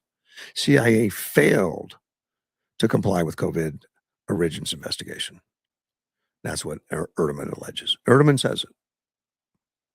And he was with the CIA at the time. He alleged the CIA intentionally put up roadblocks to stifle the group's investigation into COVID origins while spying on and retaliating against whistleblowers. The CIA does not comply with lawful oversight during the DIG's investigation. The CIA refused to provide information necessary to understand why analytic standards at the CIA were violated. It's amazing. I mean, they're an organization paid for by our government and refuses to work with the legislature that pays or, that approves the payment. The citizens pay it. These were Americans being spied on illegally while executing duties directed by the president under the authority of the Director of National Intelligence. Alleged retribution led the agency firing one contractor who cooperated with investigators. Etterman's attorney said she hoped her client's testimony would encourage more whistleblowers to come forward and shed light on the CIA alleged obstructing investigators. There has been obstruction by those intelligence agencies precluding those individuals from being able to conduct the investigation. Hawley says we have basically a systematic effort to violate the laws of Congress, to lie to the American people, to mislead the American people, and it's still going on. If you've got people who will just not follow the laws of Congress and lie openly to the American people, I don't know how you can hope to preserve our country. That's why it's all important, for the lessons learned. It needs to happen. I mean, these investigations and these public testimonies need to happen. The fact they haven't happened is, horrible. Let me see. One of my listeners says that Texas may flip its Senate seat to Democratic side. Democratic candidate currently beats either GOP candidate. That is true from what I understand, but that's because we're still in the primary. I think things change drastically. Check several websites, medical ones, and it seems that most suspect a natural spillover from animals from the COVID-19 origins. Yes, I believe that. I believe that because at the time they were all lying. If you want to follow the science, I mean, really follow the science on the COVID, talk to somebody that's a neurologist. I'm not a virologist that studies viruses, and they can put it under a microscope and show you the RA that doesn't conform to natural occurrences. And we've known that since day one. Fauci knew it, everybody else knew it, and they lied about it. It's not a natural spillover. And yeah, some medical journals put it out. Yeah, sure. A lot of journals to mislead everybody because everybody was in on it, or many people were in on it. Not everybody, many. And scientists at the time under Fauci, because Fauci's doling out the cash, Fauci's controlling the money, they're not going to disagree with him. So yeah, you're going to read articles. It's a big deal. Take a look at the real evidence. In fact, one of the guys that I had on, the virologist, he read one of the articles from the CDC explaining the RA, the breakdown of the RA, the molecule of the COVID, and then the conclusion. And the conclusion was that it most likely came from natural causes. He actually called the writer of the article at the CDC and said, "Hey, this is great work. I like all of it. But I don't understand your conclusions because if you look at this and look at that and look at that, you can see that it's not natural. You know, there's just so infinite. It couldn't happen naturally." He thanked him, and they took the article off the CDC. They took it down. I mean, we've been lied to a lot. But who knows how many of them are lies? I mean, who knows which ones are lies? That's what's hard to decipher. That's why it's important what this agency is doing right now, or the legislature by interviewing the agencies and talking to real people who want to come forward and tell the truth, that the CIA lied about it, that they knew the truth, that Fauci lied about it, and he knew the truth. And you know, you can say, well, the public isn't ready to hear the truth. It wouldn't have done any good, so we had to lie or something. At least say that's what you believe. I still believe that's wrong. Or that, you know, we lied about aliens for so long, or, you know, suspected aliens, because we don't know we have aliens, but a lot of UFOs things absolutely cannot be explained. And they hid about it. They hid it, and they created lies about that. They think we would be too scared, that we couldn't handle the truth. Well, a lot of that happened with COVID, and it destroyed a generation of kids. Terrible. I got to leave. It's been 3 hours. I got work to do. Thank you so much for listening. I will see you on Monday. You have a great weekend. Russ Clark with Mortgage One.